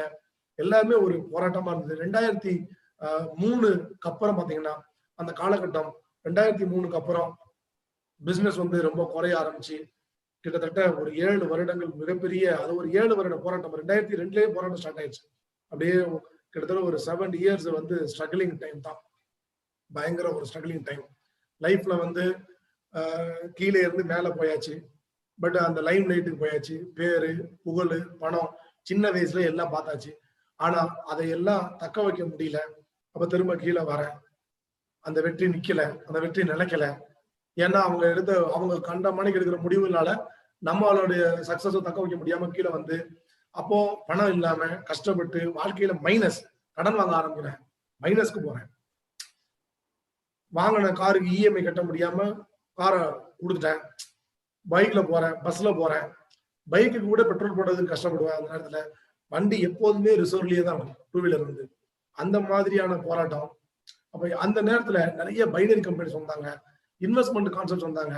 எனக்கு பல லட்சம் கடன் இருந்தது. இதையெல்லாம் அவங்களுக்கு தெரிஞ்சிருக்கு. அப்ப என்ன வந்து பாக்குறவங்க, நாங்க இத்தனை லட்சம் ரூபாய் தரோம், நீங்க இந்த எங்களோட கம்பெனில சேர்ந்துக்கோங்க, உங்களுக்கு கடன் இருக்குன்னு இவர் சொன்னாரு, அதை நம்ம அடைச்சிடலாம். கீழே கார்டு ஃபோர்டு ஃபியஸ்டா கார் நிக்குது, உங்கள்ட்ட இப்ப கார் இல்லைன்னு கேள்விப்பட்டோம், நீங்க ஃபீல்டுக்கு போறதுக்கு கீழே நிக்கிற கார் எடுத்துக்கோங்க, இந்தாங்க காரோட சாவி கையில வச்சுக்கோங்க, உங்களுடைய எக்ஸ்பென்சஸ் எல்லாம் நாங்க பாத்துக்கிறோம், மாசம் 50,000 பணமும் தரோம், 6 மாசம் அப்படி கண்டினியூவா தரோம், அதுக்கப்புறம் நீங்க இதுல இந்த ஸ்கீம்ல நீங்க ஜெயிச்சிருவீங்க, நீங்க அதுக்கப்புறம் அதுல கண்டினியூ பண்ணிக்கலாம். இப்படி எல்லாம் என்ற ஒரு ஆள் இல்ல, இந்த இப்படி டீல் பேசுறவங்க பல பேர். அப்ப நான் அவங்க கிட்ட சொன்னதெல்லாம், இந்த காரு, பணம் இதெல்லாம் காமிச்சு பவுல்ராஜ விலைக்கு வாங்க முடியாது. எனக்குன்னு ஒரு கொள்கை இருக்கு. யாரு எக்கேடு கட்டு போனா என்ன, நமக்கு மட்டும் பணம் வருதா அப்படிங்கிறத பாக்குறதுக்கான கொள்கை எனக்கு கிடையவே கிடையாது. நான் ஜெயிக்கணும், என்னை நம்பி வர்றவங்களும் ஜெயிக்கணும், எந்த தனி மனிதனும் நஷ்டப்படக்கூடாது, யாரையும் ஏமாத்தக்கூடாது. அப்படி தொழில் வந்து சட்டப்பூர்வமும் இருக்கணும், தொழில் தர்மப்படியும் இருக்கணும், நியாயப்படி இருக்கணும். இது எல்லாம் இருக்கிற மாதிரி ஒரு விஷயம் மட்டும் தான் செய்வேன். அதனால நான் இந்த மாதிரி ஸ்கீம்ஸ்குள்ளலாம் வர மாட்டேன். இது எவ்வளவு பணம், இது எத்தனை கோடி வந்தாலும் நான் இதுக்குள்ள வரப்போறது இல்லை, எனக்கு இது தேவையில்லை அப்படின்னு சொல்லிட்டு அந்த 7 வருஷமும் நான் கஷ்டப்பட்டுட்டு இருந்தேன் வழிய எந்த ஸ்கீமுக்குள்ளயுமே நான் போகல. அப்ப அடுத்த கட்டம் என்னடா செய்யறது? ஏன்னா அந்த தொழில் கீழே கீழே கீழே வந்து ரூபா எல்லாம் குறைஞ்சு 1000 ரூபாய் நான் டிடிஎஸ்ஆ கட்டின 1500 ரூபாய் 2000 ரூபாய நான் மாதமா அந்த நிறுவனத்துல போனஸ் செக்கம் மாசம் வாங்குறேன். 52,000 வாங்கினவன் 1500 ரூபாய் வாங்கினா எப்படி இருக்கும் யோசிச்சு பாருங்க. அப்போ திரும்பவும் அங்க போராட்டம் நிக்கல. அவங்க நாங்க எவ்வளவோ விஷயங்கள் அந்த நிறுவனத்துல எங்களை மாதிரி தலைவர்கள், நான் மட்டும் இல்ல, இந்த மாதிரி இந்தியாவில எவ்வளவோ தலைவர்கள் எவ்வளவோ விஷயங்கள் அந்த நிறுவனத்துக்கு ஆலோசனை கொடுத்தாங்க. ராஜன் சார் உட்பட எவ்வளவோ ஆலோசனைகள் சொன்னாங்க. பட் யாரும் அவங்கள பொறுத்தவரை லாபம் குறைஞ்சிடக்கூடாது, இந்த நிறுவனத்துக்கு வரக்கூடிய லாபம் குறைஞ்சிடக்கூடாது பார்த்தவங்களையே எங்களை யாரும் பார்க்கல. அந்த பிசினஸுடைய டிஸ்ட்ரிபியூட்டராக இருக்கக்கூடிய எங்களை யாரும் பார்க்கல. அப்போ நாங்க வந்து ஒவ்வொருத்தரும் அந்த பிசினஸ் இருந்து வெளியில வந்தோம். 2007 நான் வந்து ரியல் எஸ்டேட் ஸ்டார்ட் பண்ணேன். அப்பவும் வந்து கடன்ல தான் நான் ஸ்டார்ட் பண்றேன். பட் நம்பிக்கை இருந்து உழைப்போம், முன்னேறுவோம் அப்படின்னு சொல்லிட்டு சொந்த மருதம் ரியல் எஸ்டேட் கம்பெனி ஸ்டார்ட் பண்றேன். ஸ்டார்ட் பண்ணி நான் செய்ய ஆரம்பிச்சேன். செய்ய ஆரம்பிச்சு மறுபடியும் ஒரு செகண்ட் ஹேண்ட் கார் வாங்குறேன். வாங்கி பிசினஸ்ல கொஞ்சம் கொஞ்சமா, ஏன்னா எங்க அம்மா வந்து அந்த நிறுவனத்துல நான் 8 வருடம் உழைச்சேன். இந்த 8 வருஷம் முடிஞ்சு ஒண்ணும் இல்லைன்னு ஆகும்போது எங்க அம்மா என்கிட்ட ஒரு கேள்வி கேட்டாங்க. ஏப்பா 8 வருஷமா கிழக்க மேற்கன்னு பயங்கரமா ஓடிக்கிட்டே இருந்தீங்க, பிசி பிசி பிசின்னு ஓடுனீங்க, நிக்கிறதுக்கு கூட நேரம் இல்லாம ஓடுனீங்க, ஒரு பொட்டு கிராம் தங்கம் வாங்கினியா, ஒரு சென்ட் இடம் வாங்கிருப்பியா, வேற என்ன பண்ணாத பிசினஸ் பண்ண நீ அப்படின்னு கேட்டாங்க. அந்த டைலாக் லைஃப்ல மறக்க முடியாத ஒரு டைலாக். அதெல்லாம் எனக்கு ரொம்ப ஆழமா, அதெல்லாம் கஷ்டமான கேள்விதான். பட் நான் எங்க இருக்கேன், நான் என்ன மாதிரியான விஷயத்த வந்து பண்ண அப்படிங்கிறதுக்கான தெளிவு கிடைக்கிறதுக்கான கேள்வி. லைஃப்ல நிறைய கேள்விகள் முக்கியங்க. உங்களை பார்த்து மத்தவங்க கேட்கிற கேள்விகளும் முக்கியம். உங்களுக்குள்ள நீங்க என்ன மாதிரி கேள்விகள் கேட்குங்கிறது ரொம்ப ரொம்ப முக்கியம். ஸோ என்னுடைய வாழ்க்கையை மிகப்பெரிய அளவில் மாத்தினதே கேள்விகள் தான் நான் சொல்லுவேன். அப்ப நான் யோசிச்சுட்டு இதுக்கப்புறமா இங்க இருந்துட்டு இருந்தா டைம் தான் இன்னும் வேஸ்டா போகும். அப்ப என் கூட சில பேர் தான் இருந்தாங்க. அந்த சில நண்பர்கள்ட்ட சொன்னேன், இனிமேல் நீங்க உங்க வேலையை பாருங்க, ஆளாளுக்கு உங்க கதையை பாருங்க, இது ஒன்றும் ஆவறது இல்லை அப்படின்னு சொல்லிட்டு இந்த கம்பெனில இருந்து எல்லாம் நாங்க வெளியில வந்துட்டோம். வெளியே வந்துட்டு நான் ரியல் எஸ்டேட் பண்ண போயிட்டேன். என் கூட இருந்த சில பேர் அவங்கவுங்க கதையை பார்க்க போயிட்டாங்க. அதுக்கப்புறம் ஆனாலும் தொடர்புகள் இருந்துச்சு. சரி, அதுக்கப்புறம் என்ன நடந்தது, ரியல் எஸ்டேட்டும் கடன்ல தான் பண்ண ஆரம்பிச்சேன். ரொம்ப ஒரு போராட்டமான லைஃப். அந்த நேரத்துல பாத்தீங்கன்னு சொன்னாக்கா, இந்த ஸ்ட்ரகிளிங் டைம்ல இன்னொரு முக்கியமான விஷயத்தையும் நான் உங்களுக்கு ஷேர் பண்ணிக்கிறேன். அப்படி என்னன்னா, 21 வயசுல பொண்ணு வீடு வர ஆரம்பிச்சது. 23 சம்பாதிச்சதுனால, கார் இருந்ததுனால, பேரு புகழ் இருந்ததுனால 23 வயசுலயும் பொண்ணு வீடு, 25 வயசு அப்படி நிறைய வந்துட்டே இருந்தாங்க. ஏன்னா சொந்தக்காரங்களும் தெரியல, இவ்வளவு பணம் சம்பாதிக்கிறான், காரு இப்படி பவுல்ராஜ் அப்படியா இப்படியா அப்படின்னு நான் பொண்ணு கொடுக்குறேன், நீ பொண்ணு கொடுக்குறேன்னு வந்தாங்க. அதுவே 25வது வயசு வரும்போது ஒருத்தரையும் காணும், யாரும் வரல. ஏன்னா நம்ம கையில கார் இல்ல, நம்ம கையில பணம் இல்ல, முன்னேற்றம் இல்ல, அவங்க வெளியில தெரியும் இல்லையா. அப்போ ஏதோ பண்றாங்க, ஒண்ணும் இல்ல, அவனுக்கு பணம் இல்ல, ஒன்னும் உருப்புற மாதிரி இல்ல அப்படின்னு சொல்லிட்டு யாருமே வரல.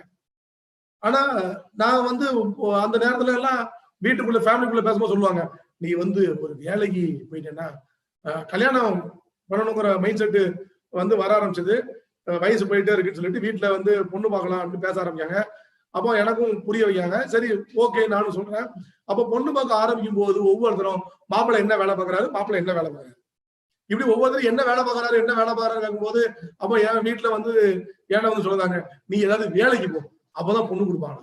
அப்ப நான் சொல்றேன், அப்படி வேலைக்கு போனதான் பொண்ணு கொடுப்பாங்கன்னா அப்படி ஒரு பொண்ணே கொடுக்க வேண்டாம், எனக்கு தேவையில்லை, நான் வந்து வேலை பார்க்க மாட்டேன், ஏன்னா எனக்கு வேலை பார்க்கறதுல இஷ்டம் இல்லை. அது காரணம் என்ன, அவங்க கனவை நிறைவேறதுக்கு அவங்க உழைக்கணும். அடுத்தவங்க கனவை நிறைவேறதுக்காக நான் உழைக்க முடியாது. வேலை பார்க்கறதா இருந்தா நான் அடுத்தவங்க கனவை நிறைவேறதுக்கு நான் உழைக்கணும். நான் அது பண்ண மாட்டேன். எனக்குன்னு ஒரு கனவு இருக்கு, நான் ஏன் கனவை நிறைவேறதுக்கு தான் நான் உழைக்கணும். அடுத்தவங்க கனவை நிறைவேறதுக்கு நான் கிடையாது. அவங்க கனவை நிறைவேறதுக்கு அவங்க தான் பொறுப்பு. அதுக்கு அவங்க தான் உழைக்கணும். அதுக்கு நான் ஏன் உழைக்கணும் அப்படிங்கிற மாதிரியான பேச்சுக்கள் தான் வரும். அதுல நான் ரொம்ப ஸ்ட்ராங்கா இருந்தேன், ஸ்டெபானா இருந்தேன். அந்த கொள்கையில இருந்து முடிவே பின்வாங்கவே இல்லை. அப்ப சில பேர் நமக்கு இப்படி எல்லாம் கூட ஐடியா கொடுத்தாங்க, நீ ஒரு வேலைக்கு போ, அதை காமிச்சு கல்யாணம் பண்ணிடலாம், அதுக்கப்புறம் வேணா நீ வேலையை விட்டு வியாபாரம் பண்ண. நான் சொன்னேன், இந்த பிற்காலத்துல நமக்கு வேண்டாம், சொன்னா சொல்லுவோம், அதுல இது வந்து ஏமாத்துற மாதிரி இருக்கு, இந்த ஏமாத்துற சோழிலாம் எங்க தேவையில்லை. நான் இப்படிதான், எனக்குன்னு வருவாங்க, எனக்குன்னு இன்னொருத்தர் பார்க்க போறது இல்லை, கண்டிப்பா நடக்கும். அந்த மாதிரி நேரத்துல தான் இப்ப நான் கல்யாணம் பண்ணிருக்க என்னுடைய மனைவி அஸ்மிதாவோட அம்மா, அவங்க வந்து என்னுடைய சின்ன வயசுல எங்க வீட்டுலாம், அதாவது என்னுடைய அவங்க வீட்டுல வந்து பேசும்போதே சொல்லியிருக்காங்க, இத மாதிரி நீங்க வந்து பாருங்க, உங்களுக்கு பிடிக்கும், என் பொண்ணை பிடிக்கும் அப்படிலாம் பேசினவங்க. அப்போ சோ அப்படி இருக்கும்போது அப்போ நான் வந்து அவங்க எந்த முகத்தை வச்சு கேட்கறது, ஒரு நேரத்துல அப்படிதான் கேட்டாச்சு, திரும்ப எப்படி கேட்கறதுன்னு ஒரு சின்ன தயக்கம். பட் ஆனா அவங்க வந்து என்னுடைய நான் என்ன சம்பாதிக்கிறேன், எப்படி சம்பாதிக்கிறேன் அதெல்லாம் பார்க்கல. அவங்க என்ன நம்பினாங்க. அவங்க அதாவது அஸ்மிதாவோட அம்மாவை நான் அம்மான்னு தான் சொல்லுவேன், அத்தைன்னு சொல்ல மாட்டேன்.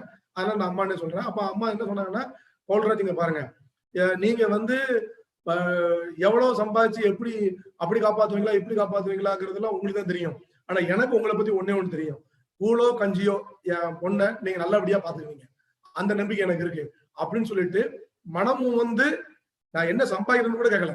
ஆனா இத்தனைக்கும் என் ஒய்ஃபோட அக்கா வந்து அக்கா மாப்பிள்ள வந்து டாக்டர் ஐயம் பெருமாள் திருச்செந்தூர்ல இருக்காங்க. அவங்க எல்லாம் டாக்டர் தானாங்கிறதெல்லாம் செக் பண்றாங்க. என் ஒய்ஃபோட அண்ணன் வந்து MCA and MBA college professor. அப்போ இந்த மாதிரி ஒரு பேக்ரவுண்ட், என் ஒய்ஃப் வந்து எம்காம் டிஸ்டிங்ஷன், எம்பிஏ ஹெச்ஆர். அப்போ இப்படி இருக்கக்கூடிய ஒரு family background, well off family. ஆனா அவங்க வந்து நம்மளை பார்க்கும்போது அதுக்கான ஆள் அந்த நேரத்துல இல்லை. ஆனா அவங்க என்ன சொன்னாங்கன்னா, அம்மா வந்து உங்களை நம்பி நான் வந்து என் பொண்ணை தரேன், நீங்க பாத்துக்குவீங்க எனக்கு தெரியும், இன்னைக்கு நீங்க என்ன சம்பாதிக்கணும்னு நான் கேட்க மாட்டேன், பட் நீங்க நல்லா வருவீங்கன்னு நம்பிக்கை இருக்கு. அந்த ஒரு விஷயம் தான் இன்னைக்கு நான் வந்து நான் என்னைக்கும் அவங்களுக்கு அந்த ஒரு நன்றி உணர்வோட நான் இருக்கிறதுக்கான ஒரு ரீசன். ஸோ அப்போ மேரேஜ் வந்து எனக்கு அதுக்கப்புறம் தான் நடக்க ஆரம்பிக்குது. இந்த டைம்ல இந்த கேப்ல வந்து ராஜன் சார் என்ட்ரி வந்து லைஃப்ல ரொம்ப ரொம்ப முக்கியம். அக்டோபர் 7ஆம் தேதி என்ன நடக்குதுன்னு சொன்னா, ராஜன் சார் திருநெல்வேலிக்கு வராரு. அதுக்கு முன்பு ஒரு கான்வர்சேஷன் எனக்கும் வரும். போன்ல பேசுறாரு, போன்ல அவர் பேசுறாரு, சாரி ராஜன் சார், இவரு சித்தா சிங் தான் பேசுறாரு, சித்தா சிங் சார் தான் பேசுறாரு. பவுல்ராஜ் நல்லா இருக்கியா எல்லாம் கேட்டாரு.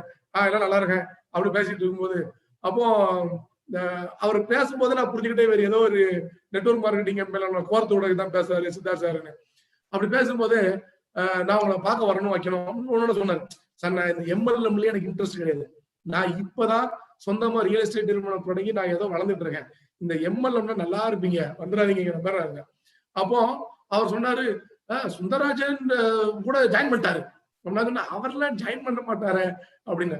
அப்படி சொன்ன அடுத்த செகண்டே ராஜன் சார் கையில அவர் போனை கொடுத்தாரு. ராஜன் சார் வந்து, எப்பா நான் தான்ப்பா ராஜன் பேசுறான்னு, என்ன சார் நீங்களுமா அப்படின்னு. ஏன் என்ன கொல்லக்கூடாது ஏப்பா சார் நீங்களுமான்னு கேட்கறேன் அப்படின்னாரு. இல்ல சார் அது இல்ல சார், இதெல்லாம் நம்ம வேண்டாம்னால தான் நம்ம எல்லாருமே வெளில போனோம் அப்படின்னு. அது கரெக்ட் தான்ப்பா, பட் நான் இங்க எல்லாம் நல்லா பார்த்துட்டேன், எல்லாம் சரியா இருக்கு, நீ பாரு அப்படின்னாரு. ஆனா எனக்கு மனசுக்கு வந்து ஏத்துக்கல, நல்லா இருப்பீங்க வந்துடவே வந்துடாதீங்கன்னு. அவரு ஆண்டவன் உனக்கு சொல்றான், நான் சொல்றேன், சேர்றது உன் இஷ்டம். திருநெல்வேலிக்கு வந்தாரு, சொல்ல ஆரம்பிச்சாரு. அப்ப கூட எனக்கு மனசே கிடையாது. எனக்கு அவர் ஒரு பெரிய மனிதர், வயசுலயும் சரி படிப்புலயும் சரி வழக்கத்திலயும் சரி ஒரு நல்ல ஒரு குணமிக்க மனிதர். அவர் மேல உள்ள ஒரு மதிப்பு மரியாதை தட்ட முடியாம உட்காந்து கேட்டுட்டு இருந்தேன். எல்லாம் பேசி முடிச்சுட்டு அப்ளிகேஷன் ஃபார்ம் மேல கையில கொடுத்தாரு. கொடுத்துட்டு இதை நீ சும்மாவும் தரலாம், ஃபில்அப் பண்ணி தரல. இந்த வடிவேலு காமெடி மாதிரி இதென்னடா புது டெக்னிக்கா இருக்கு நம்மளை கோர்த்து விடுறதுல அப்படின்னு நினைச்சிட்டு சரி போனா போது என்ன பண்றது. ஏன்னா அவருக்கு ரிட்டர்ன் பஸ் டிக்கெட் SRM நான் தான் புக் பண்ணியிருந்தேன். அந்த என்ன ட்ரெயின்ல அவருக்கு கிடைக்கல, டிக்கெட் கிடைக்கல, நான் தான் புக் பண்ணிருந்தேன். அப்ப சொன்னாரு, நீ புக் பண்ணிட்டு நான் வந்து தந்துடுறேன்னாரு. நம்மளும் பண்ணிட்டோம். அந்த ரூபாய் கூட நான் வந்து கேட்கறதுக்கு கூச்சம். அப்ப அவரா வாலின்னு சொன்னாரு, உனக்கு ரிட்டர்ன் டிக்கெட் நீ தான் எனக்கு புக் பண்ண, நீ வேணா இதுல சேர்றது இல்ல, அந்த ரூபாய் நான் கழிச்சுக்கிறேன். அப்போ நான் இப்பதாங்க சேர்ந்தேன், அந்த ரூபா வருமோ வராதோ அப்படி இருக்கும்போது அவர் நான் கழிச்சுக்கிறேன்னு சொல்றாரு. சரி அது ஏதோ அப்படின்னு சொல்லி அப்போ ஓகே அப்படின்னு ஃபார்ம்ல ஃபில்அப் பண்ணி கொடுத்தது. அக்டோபர் 7, 2009 நான் ஜாயின் பண்ண நாள். ஜாயின் பண்ணிட்டு அப்போ ஒரு விஷயம் சொன்னேன், எல்லாம் நல்லா இருக்கு சார், பட் நான் முன்னாடி மாதிரிலாம் பண்ணுவேன்னு எதிர்பார்க்காங்க, இதுக்கான இப்ப அதுக்கான டைம்லாம் இப்ப இல்ல, இப்ப நமக்கு தொழில் இருக்கு, பெரிய லெவல்ல நம்ம வந்து வளரணும், அதனால அதுதான் நான் என்னுடைய கவனம் ஃபுல்லா அதுலதான் இருக்கு அப்படின்னு சொல்லிட்டு நான் இப்படிதான் இருந்தேன். அதாவது என் அப்ளைன்ஸ் ஃபுல்லா ராஜன் சார் சரி, சுதாகர் சார் சரி, ஃபரூக் சார் சரி, எல்லாருமே இந்த மாறி மாறி பேசுவாங்க, செய்ய வைக்கிறதுக்கு பேசுவாங்க. என்ன பாத்தீங்களா, இந்த பஸ்லயே கை வைக்காம தள்ளு இந்த மாதிரி அந்த கேரக்டர் தான் நான் இருந்தேன். நான் எதுவுமே பண்ணல. பட் ஆனா என்னன்னா எனக்கு பயம். ஏன் நான் பண்ணலன்னா, 8 வருஷம் என்னுடைய உழைப்பு ஒரு நிறுவனத்துல கொடுத்து அது வீணா போச்சு. திரும்பவும் அதே மாதிரி இன்னொரு நிறுவனத்துல எல்லாம் ஒரே குட்டையில ஊர்ன மட்டும்தான். வெஸ்டேஜ்ங்கிறது ஒரு கம்பெனி, இதுக்கு முன்னாடி இருந்து ஒரு கம்பெனி, எல்லாருமே எல்லாம் ஒரே மாதிரி தான் இருப்பாங்க. நம்ம லைஃப வந்து நம்ம தான் பார்க்கணும், இவங்க கதையை பார்ப்பாங்க, ப்ராஃபிட் தான் கம்பெனி பண்ணுவாங்க, நம்மளெல்லாம் பார்க்க மாட்டாங்க அப்படிங்கிற ஒரு ஸ்ட்ராங் மைண்ட் செட்லயே நான் இருந்தேன். பட் ராஜன் சார் சொல்லிட்டே இருப்பாரு, நீ அங்க பாக்குற மாதிரியே இல்ல, நீ நல்லா பாரு. நான் கிட்டத்தட்ட நான் ஜாயின் பண்ணதுல இருந்து ஒரு 14 மாசமும் கேள்விதான் கேட்டுட்டே இருந்தேன். ப்ராடக்ட் நல்லா இருக்கா, நல்லா இல்லையா, நான் சரியா இருக்குமா, விலை கூட இருக்கா, இதை இப்படி கேட்டுட்டே இருப்பேன். கம்பெனி இருப்பாங்களா, நல்லவங்களா, நல்லா நான் எனக்குள்ள நான் ஒரு வெஸ்டேஜோட பெரிய பெரிய ஃபங்க்ஷன் போய் பார்த்துட்டு வெஸ்டேஜ் நல்ல கம்பெனி மாதிரி காமிச்சிக்கிறாங்களா, நல்லவங்களா நல்ல ஒரு மாதிரி ஒரு பிம்பத்தை காமிக்கிறாங்களா, மாஸ்க் போட்டு பேசுறாங்களா. இன்னைக்கு இருக்கக்கூடிய கொரோனா மாஸ்க் இல்லைங்க, முகமூடி, உண்மையான முகத்தை வெளியே மறைக்கக்கூடிய அந்த கார்பரேட் நிறுவனங்களுடைய முகம் எப்படின்னு நமக்கு தெரியும், அந்த மாதிரி இருக்கிறாங்களா. இப்படி நிறைய சந்தேக பார்வை. இந்த நிறுவனத்தின் மேல ஏகப்பட்ட சந்தேகம். செய்யலாமா வேணாமான்னு ஒரு மிகப்பெரிய தயக்கம். சரியா வருமா? ஏன்னா முதல்லயே ஒரு 8 வருஷம் செஞ்சாச்சு, ஒண்ணும் நடக்கல. நண்பர்கள் உறவினர்கள் மத்தியில நம்ம ஒரு தோத்து போன ஒரு ஆள் மாதிரிதான் என்ன பார்த்தாங்க. ஆனா எனக்குள்ள நான் சொல்லிக்கிட்டேன், இது தற்காலிக பின்னடைவு, நான் தோக்கவில்லை, எனக்கு அடுத்த கட்டம் ஒரு வாய்ப்பு வரும், அடுத்த கட்டம் நான் ஒரு ரவுண்ட் வருவேன் அப்படின்னு எனக்குள்ள நான் சொல்லிக்கிட்டே இருந்தேன்.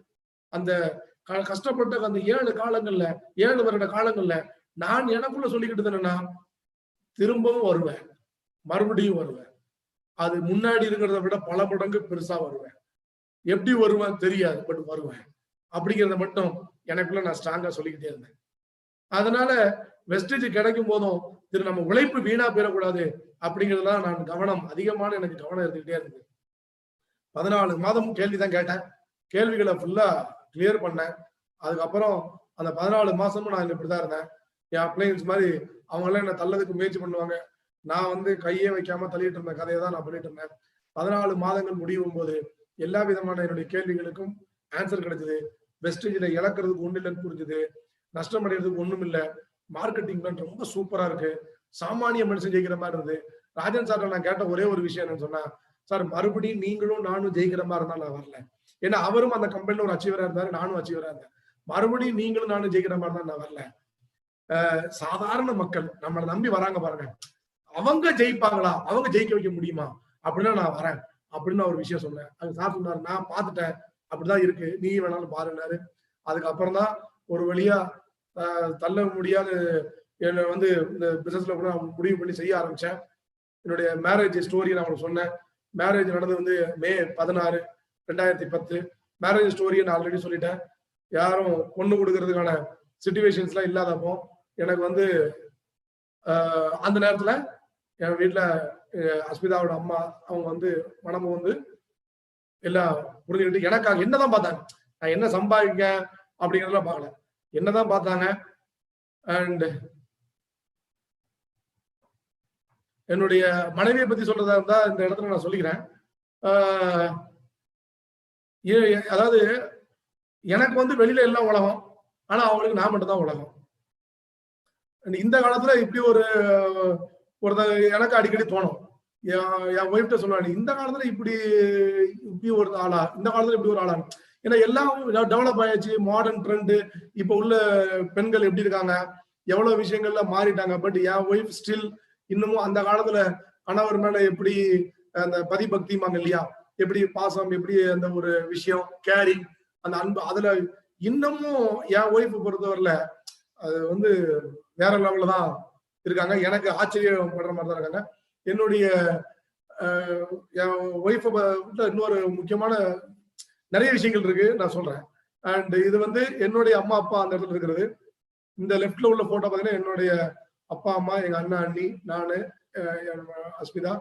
அண்ட் இந்த பக்கம் இருக்கிறதா எனக்கு பொண்ணு கொடுத்த அம்மா அப்பா, மாமனார் மாமியார் சொல்லணும், பட் நாங்க அம்மா அப்பா சொல்லணும். ஸோ அதே மாதிரி என்னுடைய மனைவி எங்க அம்மா அப்பாவை அம்மா அப்பா சொல்லுவோம். அந்த மாதிரி நாங்க ஒரு ஃபேமிலியா தான் இருக்கிறோம். அண்ட் இது ஹனிமூன் ட்ரிப்பு. கல்யாணம் முடிஞ்ச உடனே போனா ஹனிமூனு, 3 மாசம் கழிச்சு போனா அது ஹனிமூனு, அது பேர் சனிமூனு. ஆனா என்ன பண்றது, ஏன்னா என் வீட்டுடைய சிச்சுவேஷன் அப்படி, கிட்டத்தட்ட தொழில இருக்கிற இந்த போட்டி இருந்தது. அப்ப நான் வெஸ்டேஜ்ல சேர்ந்திருந்த வழியே வெஸ்டேஜ் அந்த இடத்துல செய்யாம இருக்கக்கூடிய காலகட்டம் அப்படி போயிட்டு இருந்தது. அந்த டைம்ல எல்லாம் பாத்தீங்கன்னா ரியல் எஸ்டேட் நிறைய கடன் இருந்துச்சு, ப்ராஜெக்ட் ஒரே கடன். அப்போ 3 மாசம் கல்யாணம் முடிஞ்சு 3 மாசம் கழிச்சுதான் நான் ஹனிமூனுக்கே போறேன். கல்யாணம் முடிஞ்ச 2வது நாள் நான் என் ஒய்ஃபும் உட்கார்ந்து எங்க டூர் போலான்னு கணவரும் மனைவியும் உட்காந்து பேசுவாங்க. நான் என் மனைவிட்ட பேசுறது இன்னமும் ஞாபகம் இருக்கு, லைஃப்ல மறக்கவே முடியாது. இன்னைக்கு அதெல்லாம் கடன் எவ்வளவு இருக்குன்னு நான் சொல்ல என் மனைவி டைரியில எழுதுறாங்க.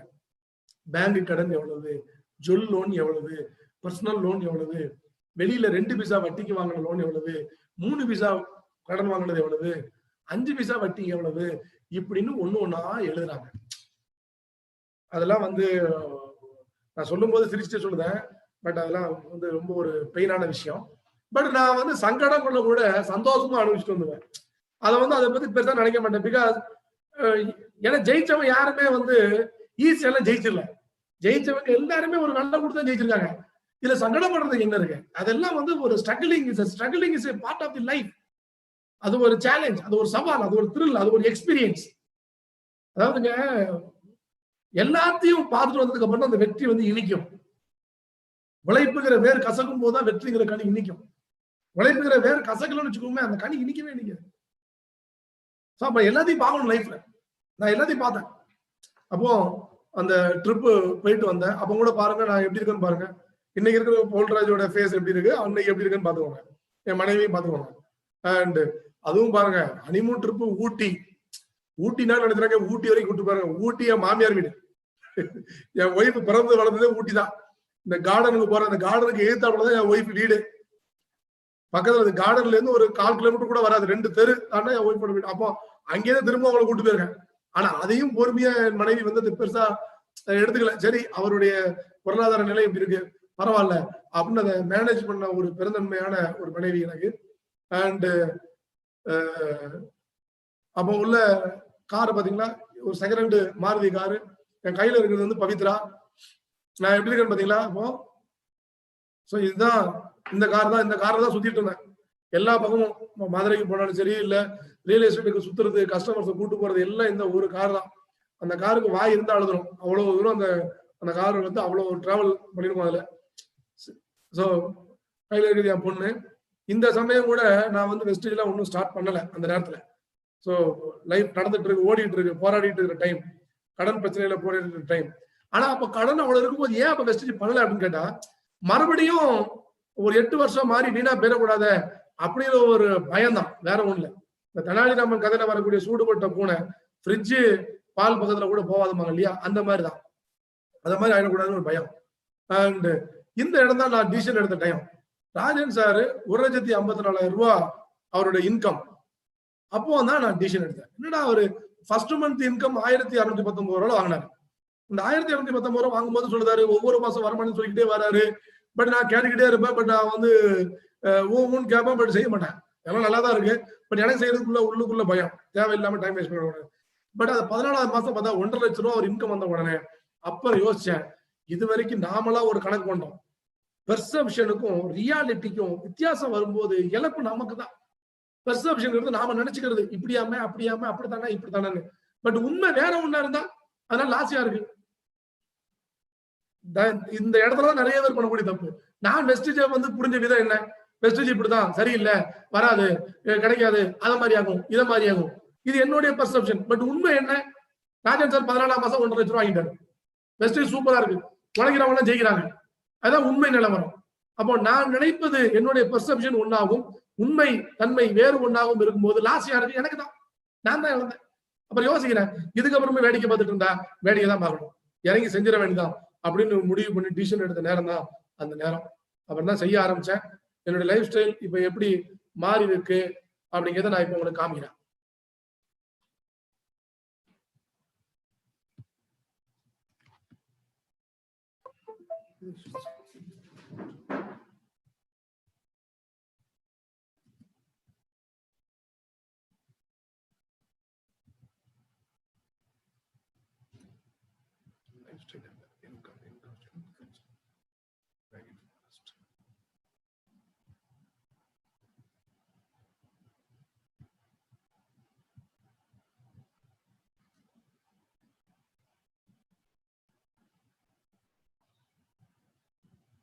Yes. Yes, yes. First slide. So friends, வெஸ்டேஜோடைய சக்சஸ் ஸ்டோரி ஜேர்னி ஸ்டார்ட் ஆச்சு. ஸ்டார்ட் ஆகும்போது பாத்தீங்கன்னு சொன்னாக்கா ஒன்னும் ஈஸி இல்ல. வெஸ்டேஜ் ஸ்டார்ட் பண்ணும்போது ஒன்னும் ஈஸியெல்லாம் நான் பண்ணல. எப்படின்னு சொன்னாக்கா, என்னுடைய ஃபேஸ் தான் மினிமைஸ்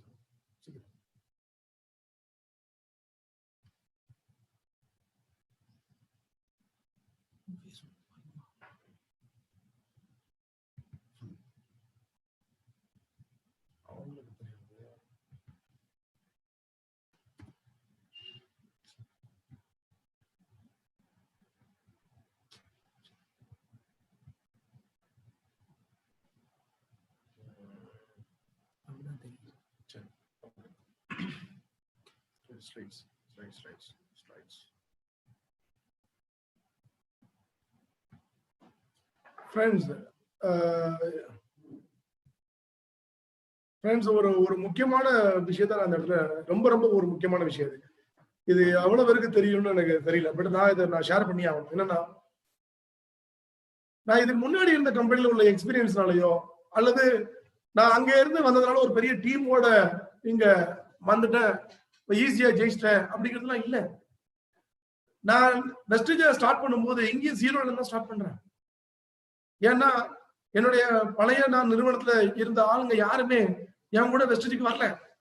எல்லாருமே வந்து வேற தொழிலுக்கு மாறிட்டாங்க. வேற தொழில், வேற வெளிநாடு, அப்படி எவ்வளவு பேர் எங்கேயும் இல்லாம போயாச்சு. ஏன்னா நாங்க வந்து கிட்டத்தட்ட 2007லயே அந்த நிறுவனம் பண்றதை நிப்பாட்டினதுனால அடுத்த ஒரு 2-3 வருஷம் கேப்ல எவ்வளவோ மாற்றங்கள் வந்துருச்சு.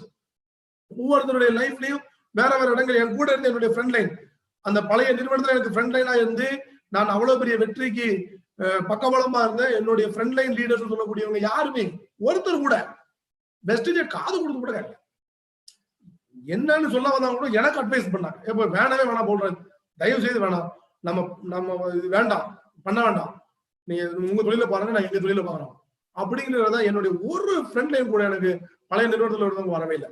சரி, அவங்க தான் வரல, அது கீழே உள்ள முக்கியமான லீடர்ஸ் வந்தாங்கன்னா அவங்களும் ஒருத்தருமே வரல, யாருமே வரல.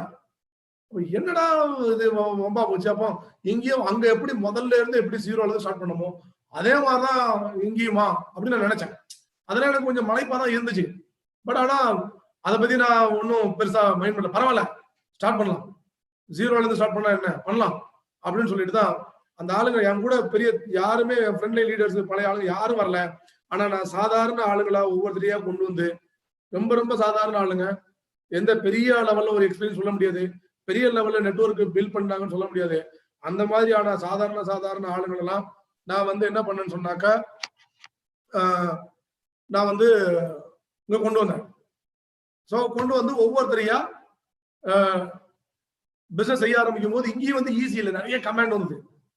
சோப்பு வித்தாலாமா, பிளாட் வித்தாலாமா சொன்னாங்க. இன்னும் எத்தனையோ பேர் வந்து என்ன சொன்னாங்கன்னா, அந்த நேரத்துல நீங்க பண்ணிட்டீங்க, அந்த நேரம் சரியான நேரம், அந்த நேரத்துல அது நடந்துச்சு, இந்த நேரத்துல அதெல்லாம் நடக்காது, அதெல்லாம் கிடைக்காது, அதுல பண்ணிட்டீங்க, இதுல பண்ணி பாருங்க பாப்போம், இப்படி சொன்ன ஆளுங்களா இருக்காங்க நிறைய. புரியுதுங்களா? பட் ஆனா நான் என்ன சொன்னா, நடக்கதான் நடக்கலன்னு பாரு, வேடிக்கை பாரு, என்ன நடக்குன்னு மட்டும் பாரு, வந்தா என் கூட சம்பாதிக்கலாம், வரலன்னா என்ன நடக்குன்னு வேடிக்கை பாரு அப்படின்னு சொல்லிட்டு பாரு அப்படின்னு சொல்லிட்டு நான் பாட்டு செஞ்சுட்டே இருந்தேன். சரிங்களா? நான் கண்டிப்பா பண்ணிட்டே இருந்தேன். என் கூட சாதாரண ஆளுங்க தான் வந்தாங்க. அந்த சாதாரண ஆளுங்களை வச்சு நான் செய்ய ஆரம்பிச்சேன், வளர ஆரம்பிச்சேன். இங்கேயும் வந்து ஈஸியா ஒன்றும் இல்லை, இங்கேயும் நக்கல் இருந்தது. தமிழ்நாட்டுல கம்பெனியோட ஆபீஸே கிடையாது, ப்ராடக்ட் வந்து ரொம்ப கம்மி, இது ப்ராடக்டோட விலை கம்மியா இருந்ததுனால குவாலிட்டியா இருக்கான்னு முடிவு பண்ணிட்டாங்க.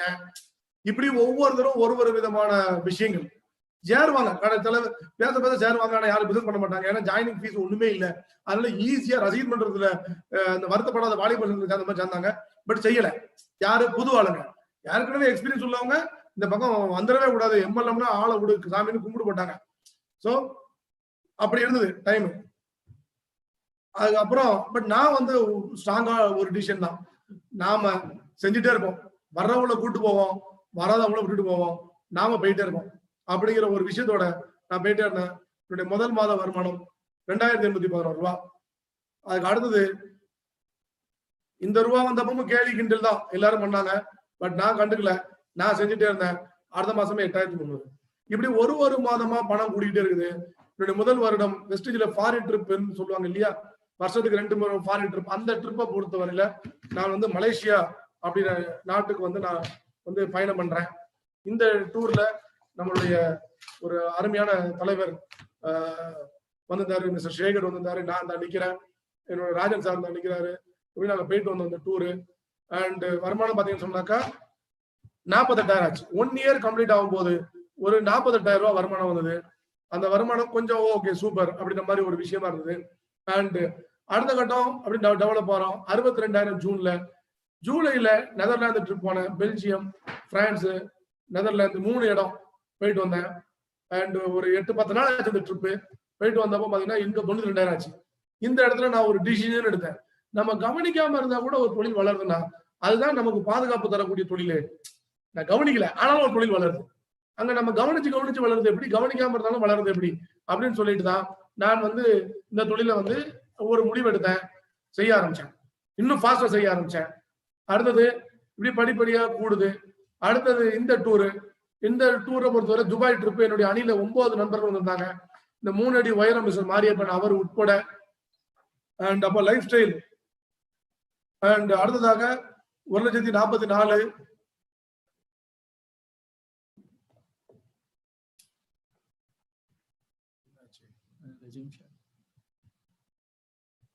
என்னாச்சுயா?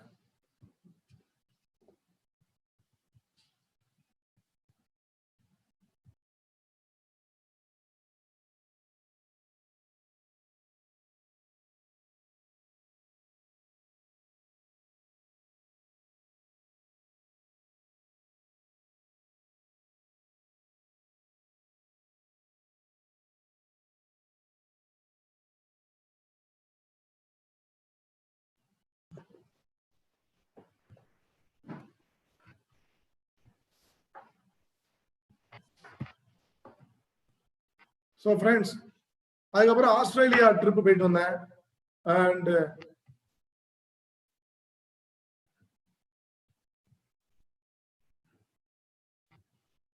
தெரியலையா?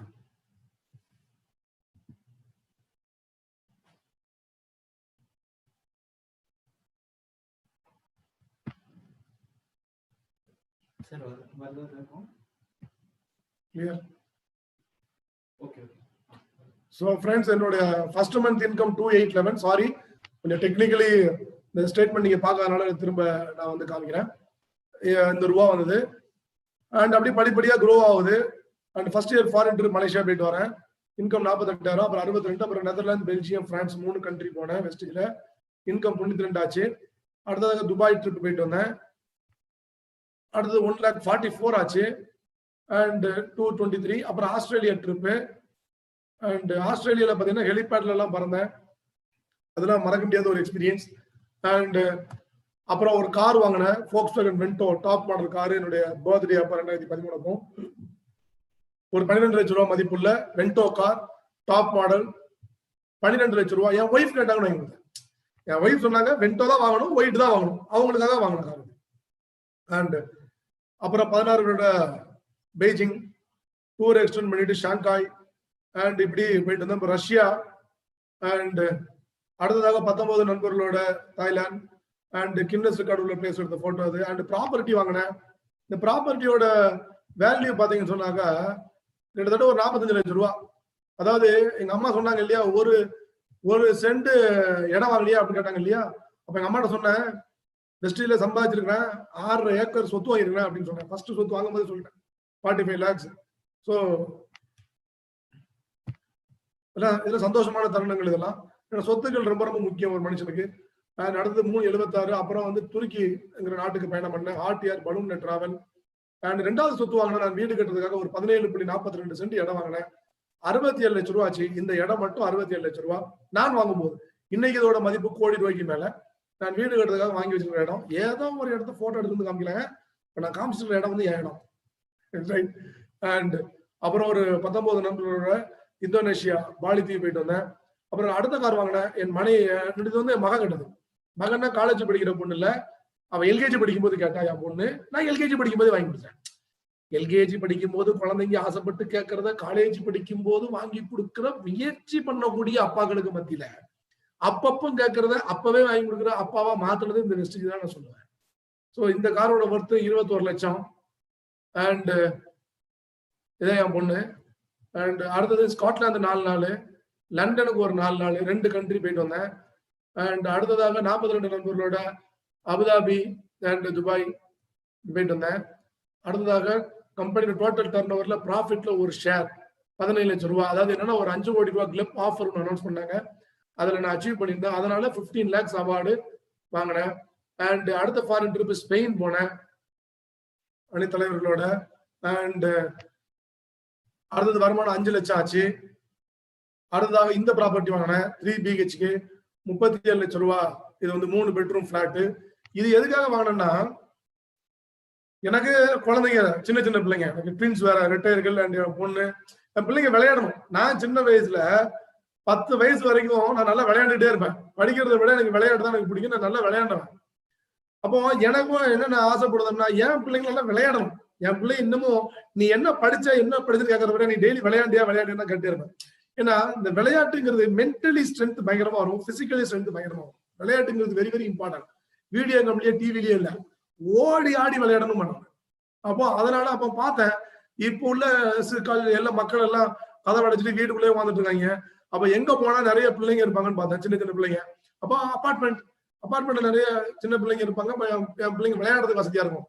என் பிள்ளைங்க விளையாடுறதுக்காக நான் விளையாட்டுக்கு வாங்கி போட்டேன் இந்த 37 லட்சம் ரூபாய் ட்ரிபிள் பெட்ரூம் பிளாட். அண்ட் 42 பேரோட இந்த பக்கத்துல ஒருத்தர் நிக்கிறார் பாருங்க, என் பக்கத்துல ப்ளூ ஷர்ட் போட்டு, இவரை பத்தி சொல்லியே ஆகணும். ஆர்கே அண்ணன், ராதாகிருஷ்ணன் அண்ணன் இவரை. அதாவது பிளஸ் 2 எல்லாம் வந்து பாஸ் ஆகணும் அப்படின்னு நினைச்சிட்டு இருக்கிறாரு. இவரை ஒரு 4 நாள் பர்சனாலிட்டி டெவலப்மெண்ட் கோர்ஸ் அட்டன் பண்ண வச்சு எனக்கு நிறைய அந்த நேரத்துல ஹெல்ப் பண்ண ஒரு மனுஷன் அவரு. அந்த இடத்துல அவருக்கு ஒரு நன்றி சொல்லிக்கிறேன். அண்ட் அதுக்கப்புறம் 42 பேரோட இந்த ட்ரிப் போயிட்டு வந்தேன். அடுத்ததாக 56 லட்சம் ரூபாய் மதிப்புள்ள ஒரு கார் வாங்கினேன், Benz C class top model car. அதாவது ஃப்ரெண்ட்ஸ், ஜனவரி 22 கரெக்டா வீடு ரிஜிஸ்டர் பண்றேன். பிப்ரவரி 22 42 ஃபாரின் டூர். மார்ச் 22 56 லட்சம் ரூபாய் பென்ஸ். யோசிச்சு பாருங்க, இது வந்து வெஸ்டேஜோடைய லைஃப், வெஸ்டேஜ் கொடுத்த நம்பிக்கை, வெஸ்டேஜ் கொடுத்த பணம், வெஸ்டேஜ் கொடுத்த ரியல் பினான்சியல் ஃப்ரீடம். அதனாலதான் அதெல்லாம் சாத்தியமாச்சு. அண்ட் 567. அடுத்தது இதுல இன்னொன்னு சொல்றதா இருந்தா, இந்த கார் வந்து நான் 8 படிக்கும் போது கண்ட கனவு, நான் 8 படிக்கும் போது பார்த்த கார், அந்த கலர், அந்த ப்ளூ, அந்த பென்ஸ், அதுதான் என்னுடைய கனவு வந்து த்ரூ வெஸ்டேஜ் மூலியமா நிறைவேறிருக்கு. அண்ட் அடுத்தது ஜெர்மனி, ஸ்லோவாக்கியா, ஆஸ்திரியா, இது ஆப்ஸ் மலை. அண்ட் அடுத்ததாக ஸ்டார் குரூஸ் ஜெர்மனி. கடந்த ஆண்டு ஒரு 92 நண்பர்களோட என்னோட அணியில வந்து இந்த டூர் வந்து பயணம் பண்ணிட்டு வந்தேன். அண்ட்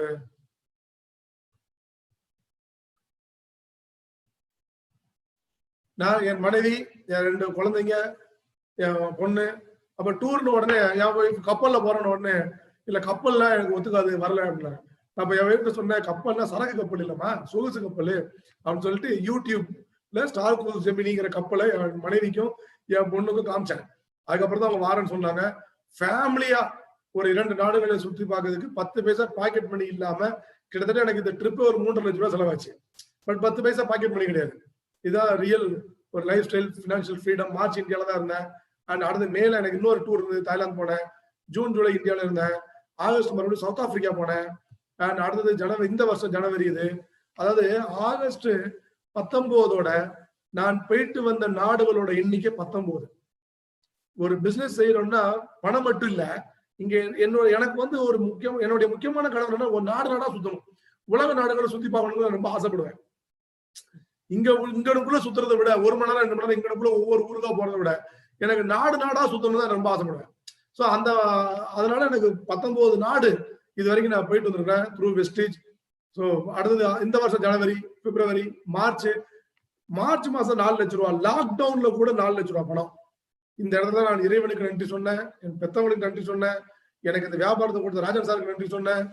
ஏன்னா வெளியில வந்து வேலை வாய்ப்பு என்ன மாதிரி ஆச்சு, தொழிலுடைய நிலைமை என்ன மாதிரி ஆச்சு, பணம் என்ன நிலைமை, மக்களுடைய வாழ்க்கை என்ன நிலைமைன்னு எல்லாருக்கும் தெரியும், வெட்ட வெளிச்சமா தெரியும். நான் விளக்கம்லாம் கொடுக்க வேணாம், ஏன்னா இது ஒண்ணு 50 வருஷத்துக்கு முன்னாடி உள்ள 5 மாசத்துக்கு முன்னாடி உள்ள கதை இதெல்லாம்.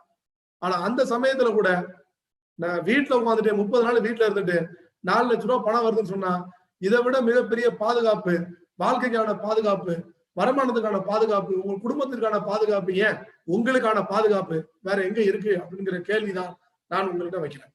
அண்ட் ஜூன் மாசம் 10 லட்சம் ரூபாய், ஜூலை 12 லட்சம் ரூபாய்.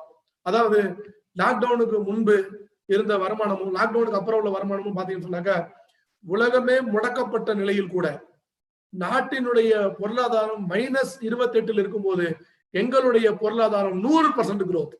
இதுதான் இந்த தொழிலுடைய பவர்னு நான் சொல்லுவேன். அண்ட் 100% growthங்க. அண்ட் சோ அடுத்தது லைஃப் ஸ்டைல் காமிக்கிறதா இருந்தா, இந்த பிசினஸ் மூலியமா லைஃப் ஸ்டைல் எப்படி மாறி இருக்கு அப்படின்னு காமிக்கிறாங்க.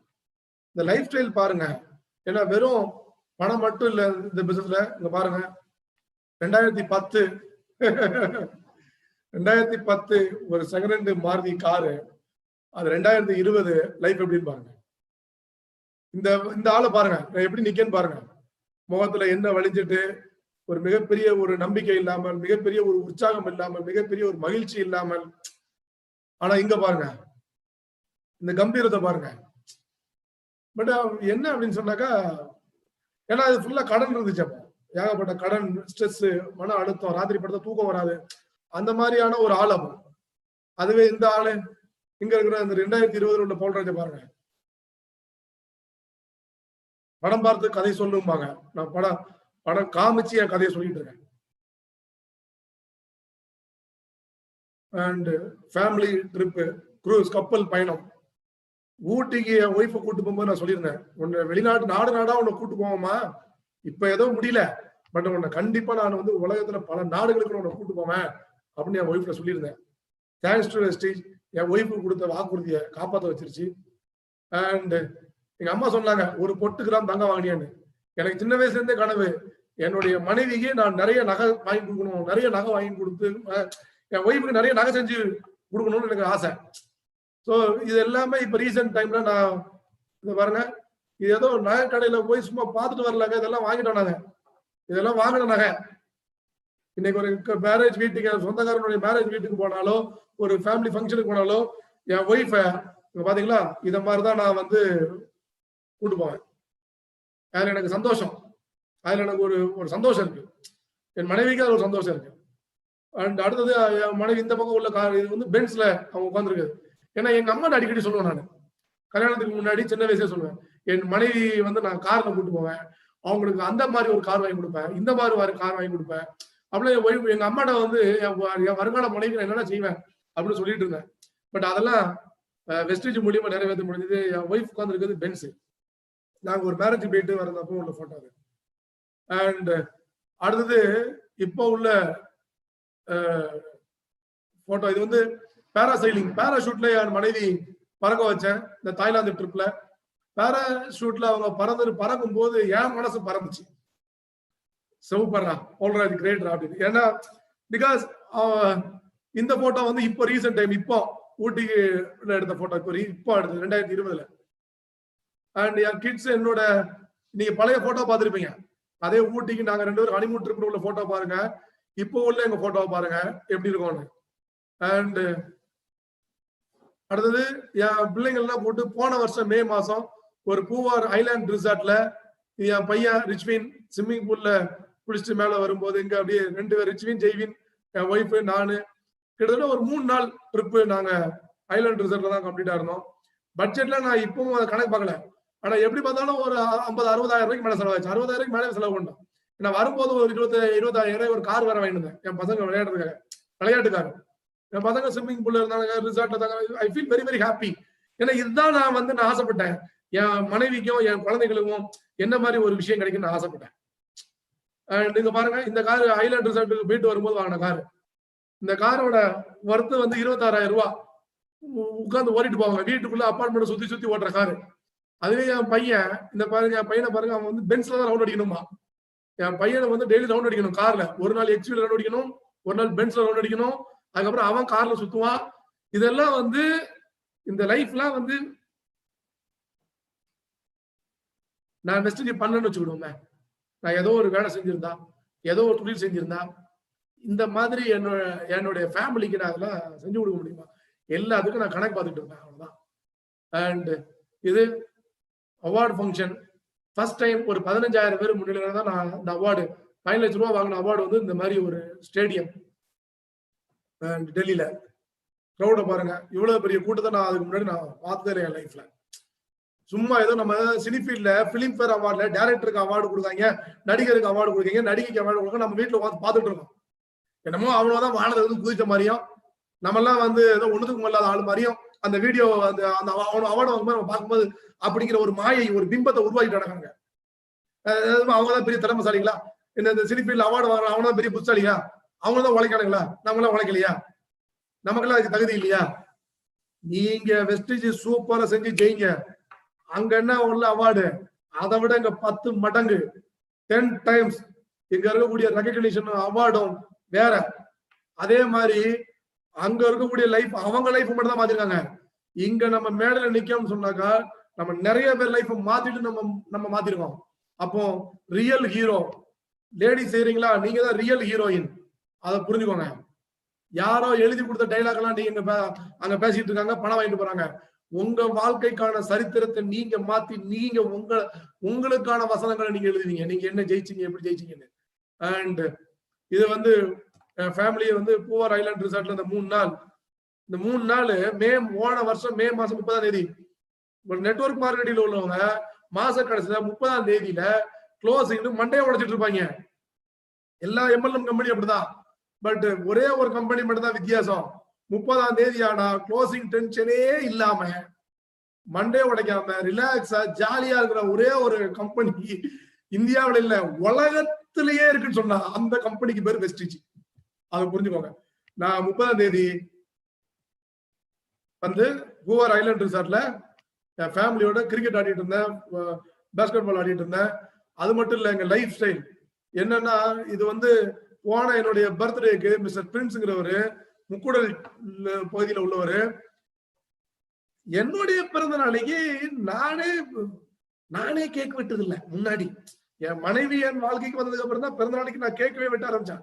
அதுக்கு முன்னாடி நான் நினைப்பேன், நான் கேட்பேன், நம்ம என்ன செஞ்சுட்டோம்னு பெருசா கேக் வெட்டி செலிப்ரேட் பண்றது, நம்ம என்ன சாதிச்சிட்டோம்னு கேக் வெட்டி செலிப்ரேட் பண்றது, பிறந்த நாளுங்கிறது வருஷம் வருஷம் வரக்கூடிய ஒண்ணுதையா, இதுல என்ன பெரிய செலிப்ரேஷனுக்கு என்னையா இருக்கு அப்படின்னு நான் கேட்பேன். அதனால எனக்கு அதுல பெரிய உடன்பாடே கிடையாது. நான் பண்ணதில்லை. என் மனைவியினுடைய கட்டாயத்துலதான் கல்யாணத்துக்கு அப்புறம் ஒவ்வொரு முறையும் நான் கேட்க வேண்டுவேன். பட் ஆனா எனக்கு மெய் செலுத்த ஒரு விஷயம் என்னன்னா, மிஸ்டர் பிரின்ஸ் வந்து நம்ம டீம்ல மிஸ்டர் டைமண்ட் டைரக்டர், அவரு முக்கூடல் ஒரு சாதாரண ஒரு வில்லேஜ், 45,000 பணம் பண்றாரு அவரு. அங்க இருந்துட்டு கேக் என்னுடைய பிறந்த நாளைக்கு அவங்க கேக் வெட்டி செலிப்ரேட் பண்ணிருக்காங்க. இந்த பாருங்க, கூடத பாருங்க. இதெல்லாம் பார்த்த உடனே அப்ப நம்ம லைஃப் ஒரு மீனிங் இருக்குல்ல. நீ மட்டும் ஜெயிச்சேன்னு வச்சுக்கோங்க, அதனால உனக்கு பிரயோஜனம், உன் குடும்பத்துக்கு பிரயோஜனம். ஆனா ஒரு பெரிய கூட்டத்தை ஜெயிக்க வச்சா நம்மள அப்போ எவ்வளவு பேருக்கு நம்ம வந்து யோசிச்சு பாருங்க. அப்ப நீங்க மட்டும் ஜெயிக்க, அப்ப நான் எனக்குள்ள சொல்லிக்கிட்டேன், நீ மட்டும் ஜெயிச்சேன்னா உனக்கும் உன் குடும்பத்தால பிரயோஜனம். ஒரு பெரிய கூட்டத்தை ஜெயிக்க வச்சா, இது எனக்குள்ள நான் பேசிக்கிட்டது, அங்க இங்க நடந்திருக்காது. ஒரு மிகப்பெரிய ஒரு கூட்டம், கிட்டத்தட்ட ஒரு 1000 குடும்பம், இன்னைக்கு 5000 10,000 8.5 லட்சம் ரூபாய் சம்பாதிக்கிற குடும்பம், மாசம் பல லட்சங்கள் சம்பாதிக்கிறவங்க எனக்கு 20க்கும் மேற்பட்டவங்க, கார் வாங்கினவங்க எனக்கு 36 நபர்கள் கார்கள் வாங்கிட்டாங்க. ஸோ இந்த விஷயங்கள்லாம் வந்து என்னோட லைஃப்ல மிகப்பெரியதா நான் பாக்குறேன். அண்ட் அடுத்தது இன்னொரு ஃபைனலா ஒரே ஒரு ஸ்லைட்ஸ் காமிக்கிறேன். அடுத்து ஏன்னா இது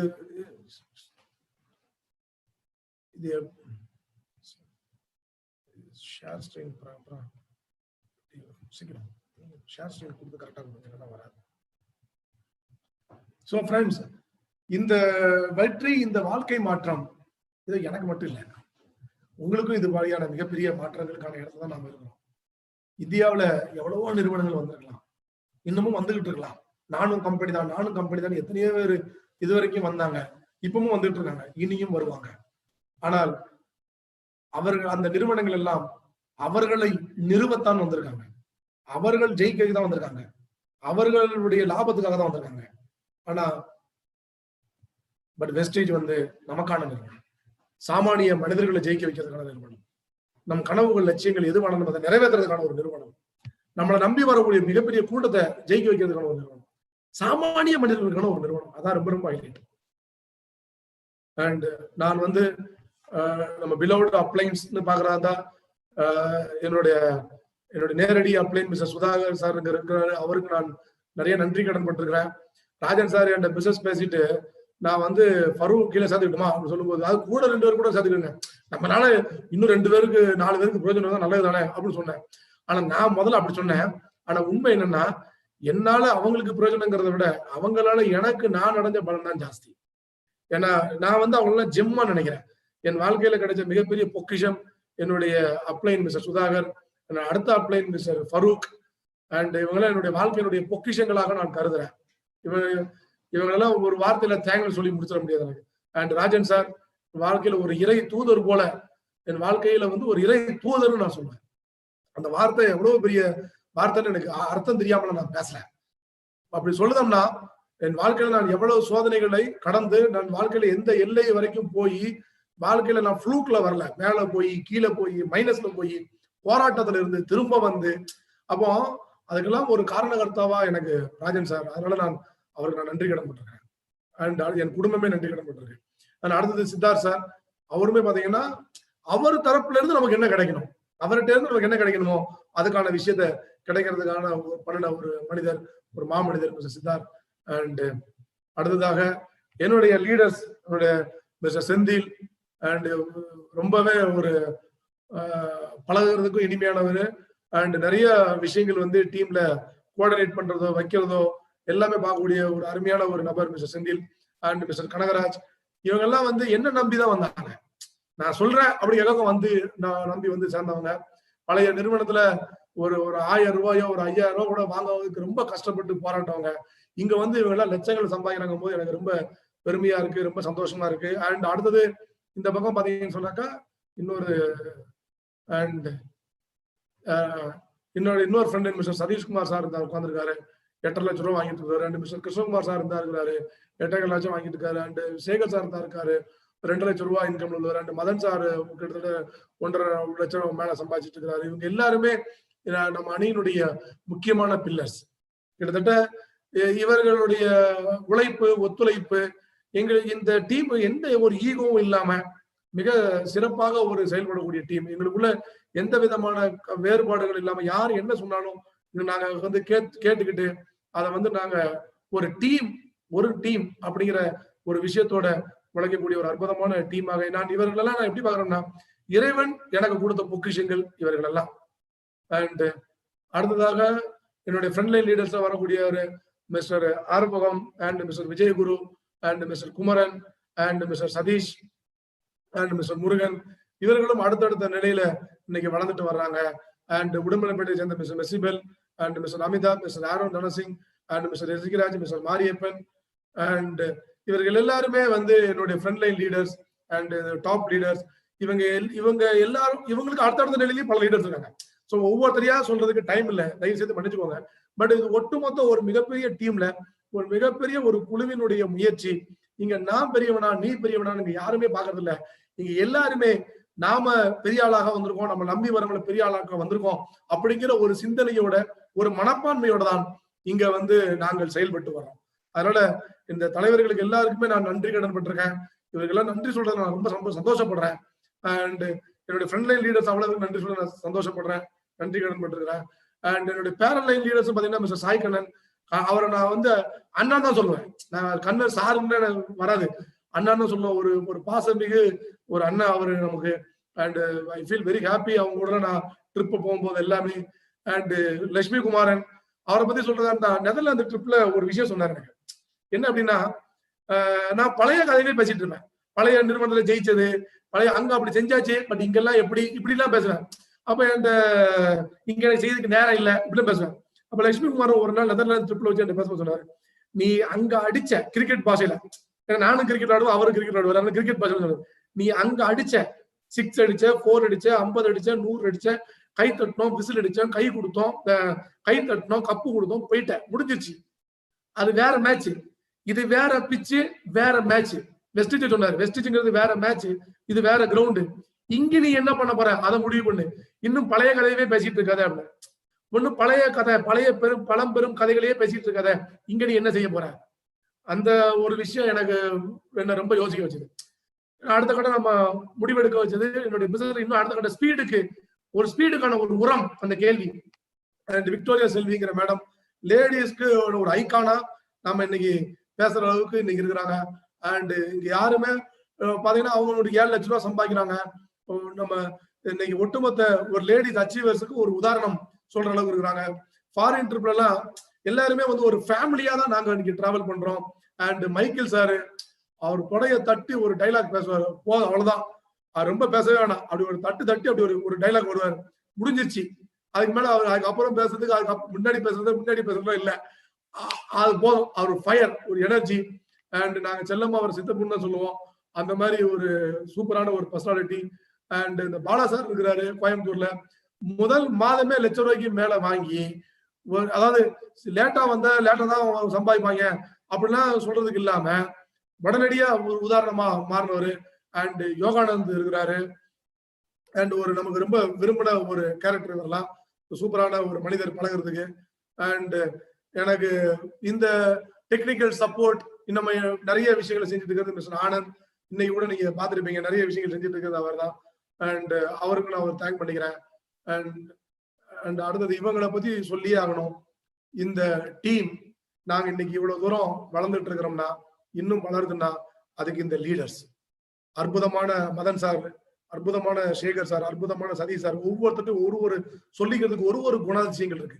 கிருஷ்ணகுமார் சார்லாம் சொல்றதா இருந்தா அவர்லாம் வேஷ்டி சட்டையோட வந்தவர், தொழிலுக்காக மாத்தினார்.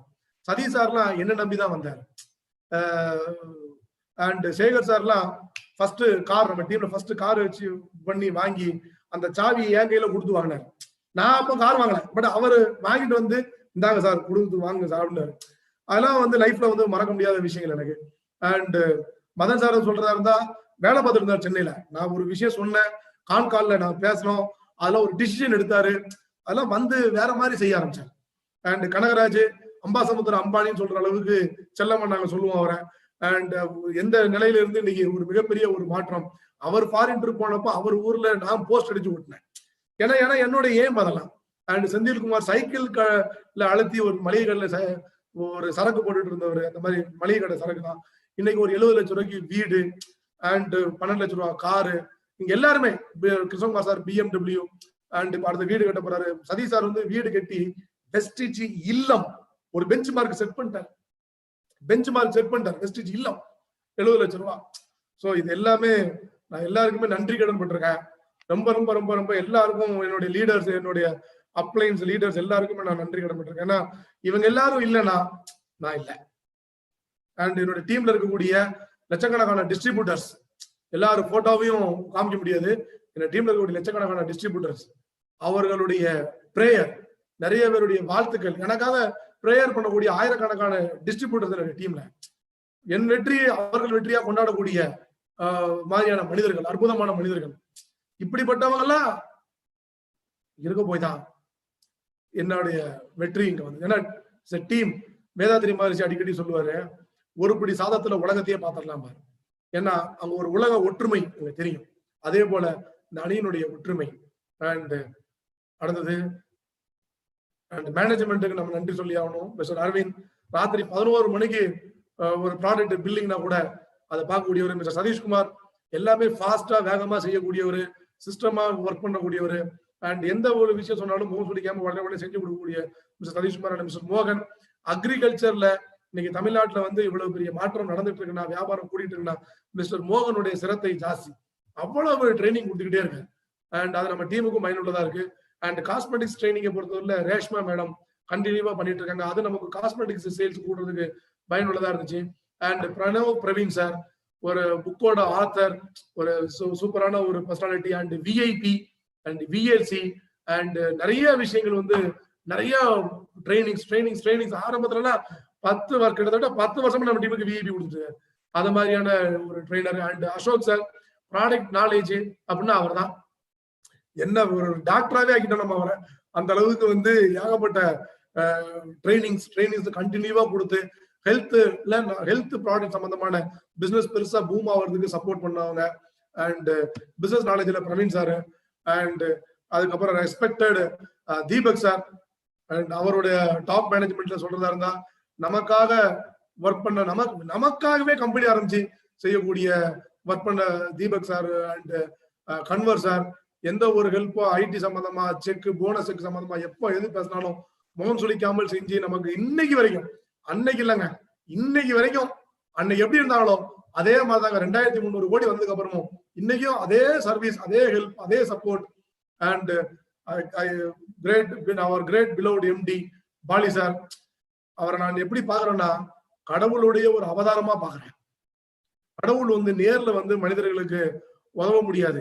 அதனால கடவுள் என்ன பண்றாருன்னா, அவர் என்ன பண்றாரு, மனிதர்களை அனுப்பி வைக்கிறார். இந்த மனிதர்கள் மூலமா சாமானிய மனிதர்கள் வாழ்க்கை மாறணும்னு சொல்லிட்டு கடவுளால் சில மனிதர்கள் தேர்ந்தெடுக்கப்பட்டு கடவுளுடைய அவதாரமாக வந்தவர் தான் நான் பாலி சாரை பாக்குறேன். இன்னைக்கு லட்சக்கணக்கான குடும்பம் நல்லா இருக்குன்னா a real love, a real caring, real respect, real humble, real politeness. அப்பா அவரை பத்தி சொல்றதா சொல்லிக்கிட்டே இருக்கலாம். அவரை பத்தி சொல்றதுக்கு 2 மணி நேரம் 3 மணி நேரம் பேசலாம். அவ்வளவு விஷயம் இருக்கு. அந்த மாதிரி ஒரு அற்புதமான மனிதர். சோ இவங்க எல்லாரும் தான் நம்ம வெற்றி, என்னுடைய வெற்றிக்கு காரணமா இருக்காங்க. என்னுடைய வெற்றி மட்டுமல்ல, இன்னைக்கு லட்சக்கணக்கான குடும்பங்கள் இந்த வெஸ்டிஜ் மூலியமா நல்லா இருக்கு. ஆயிரக்கணக்கான சாதனையாளர்கள் லட்சக்கணக்கான ரூபாய் சம்பாதிச்சுட்டு இருக்கிறாங்க. அண்ட் என்னுடைய அணியில் இருக்கக்கூடிய each and every distributors, leaders எல்லாத்துக்குமே நான் நன்றி சொல்றேன். வெஸ்டிஜ் மேனேஜ்மெண்ட்டுக்கு, அப்ளைன்ஸுக்கு, என்னுடைய டாப் லீடர்ஸுக்கு, என் ஃப்ரண்ட் லைன் லீடர்ஸ்க்கு, மேனேஜ்மெண்ட்ல இருக்கக்கூடிய Praveen sir and Ashok sir எல்லாருக்குமே நான் நன்றி சொல்றேன். அண்ட் ராஜன் சாருக்கும் ஒரு ஸ்பெஷல் தேங்க்ஸ். பிகாஸ் என்ன இந்த தொழிலுக்குள்ள இந்த மனோகரா படத்துல வர டைலாக் மாதிரி நான் அழைத்து வரப்பட்டவன் அல்ல, இழுத்து வரப்பட்டவன். என் கனவுகளுக்கு உயிர் கொடுக்கறதுக்கு காரணகர்த்தாவா இருந்தவர். எல்லாருக்கும் நான் நன்றி சொல்லிட்டு நிகழ்ச்சியை நிறைவு செய்கிறேன். ஃப்ரெண்ட்ஸ், என்னுடைய ஸ்டோரியின் மூலமா உங்களுக்கு நிறைய விஷயங்கள் கிடைச்சிருக்கும் நம்புறேன்.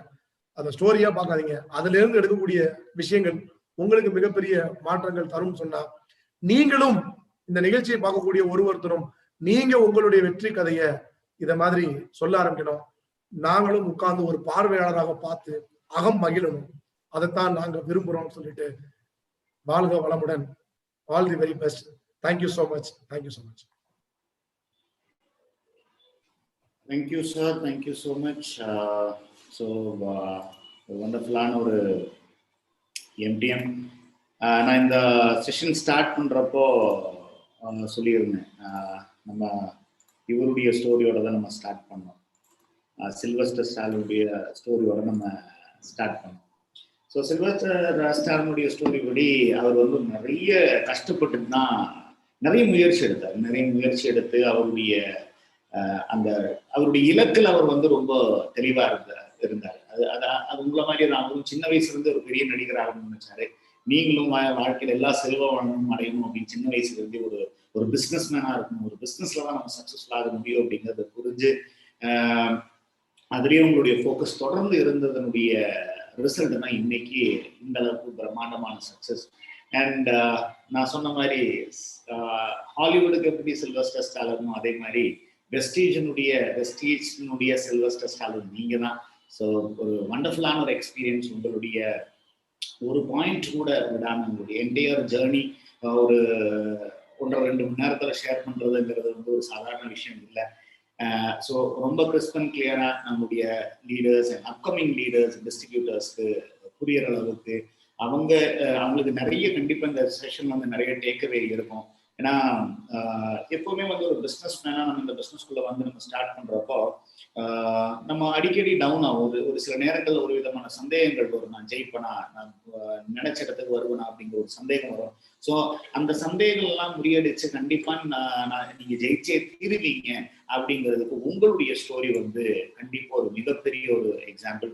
ஸோ உங்களுடைய ஸ்டோரியில இருந்து இந்த ஸ்டோரியை கேட்டு நிறைய பேர் இன்ஸ்பயர் ஆகி நிறைய பேர் உங்களை மாதிரி மிகப்பெரிய சக்சஸ் அடையணும் அப்படின்னு நான் கடவுளை மனமாற வேண்டிக்கிறேன். அண்ட் ஒரே ஒரு லைன்ல நீங்க நம்முடைய லீடர்ஸ், அப்கமிங் லீடர்ஸ்க்கு கடைசி ஒரே ஒரு லைன்ல நீங்க சொல்லணும்னு நினைக்கிறது என்னவா? Decision making. Decision is part of life. Decision making is art of life. முடிவுகள் வாழ்க்கையை மாத்துது. Thank you sir, thank you. ஸோ எல்லாருமே ஒரு முடிவு எடுத்திருக்காங்க. ஸோ இந்த செஷன் உங்களுடைய இந்த செஷனை கேட்டு கண்டிப்பா ஒரு ஸ்ட்ராங்கான முடிவு எடுத்திருப்பாங்க.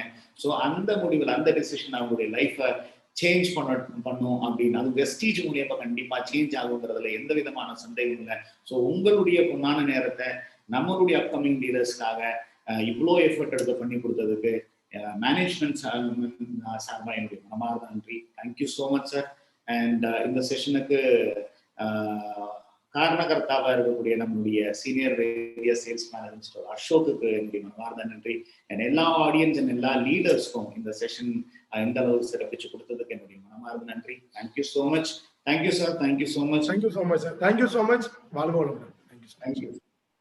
அண்ட் மை டியர் ஃப்ரெண்ட்ஸ், உங்களுக்கு இன்னொரு அனௌன்ஸ்மெண்ட். வர வெனஸ்டே நம்மளுக்கு வந்து ஈவினிங் வித் கிரவுண்ட் இருக்கு. ரொம்ப ஸ்பெஷலான பர்சன் வர போறாங்க. உங்களுடைய லைஃப்ல மிகப்பெரிய ஒரு சேஞ்ச் கொண்டு வரும். எப்படி பவுல்ஸ் ஆர்கனைசேஷன் ஒரு மிகப்பெரிய ஒரு சேஞ்ச், ஒரு லைஃப்ல எல்லா செல்வமும் பணமும் கிடைக்கிறதுக்கு வெஸ்ட் ஒரு அற்புதமான வாய்ப்பு. அதுக்கு என்னென்ன பண்ணாரு, அவர் என்னென்ன சேலஞ்சஸ் தாண்டி வந்தாருங்கிறது ரொம்ப ரொம்ப சிம்பிளா சொன்னாரு. அகெயின் அவருடைய சேலஞ்சஸ் எல்லாம் நம்ம பாக்குறப்போ நம்மளுக்கு எல்லாம் சேலஞ்சஸே இல்லை இல்லைங்களா? ஸோ அதே மாதிரி அவரை மாதிரியே வந்து கிரவுண்டர், இப்போ கிரவுண்டருக்கு லெவலுக்கு வந்தவங்க ஒருத்தவங்களுடைய ஒரு எவ்ரி வெனஸ்டே நம்ம பண்றோம். ஸோ வெனஸ்டே வந்து ஈவினிங் வித் கிரவுண்ட் இருக்கு. ஸோ உங்களுடைய டீமோட ஈவினிங் வித் கிரவுண்ட் இந்த மாதிரி இருந்து கிடைக்கக்கூடிய இன்ஸ்பிரேஷன் டெக்னிக்ஸ் தான் நம்ம இம்ப்ளிமெண்ட் பண்ணாம நிறைய தவறுகள் எல்லாமே ஈஸியா சக்சஸ்ஃபுல்லா இருக்கும். நிறைய இன்புட்ஸ் கிடைக்கும். ஸோ மீண்டும் இது மாதிரியான உங்களை ஒரு செஷன்ல சந்திக்கும் வரை thank you so much. Wish you well. God bless you. And this is Pranav Praveen signing off from you. Thank you.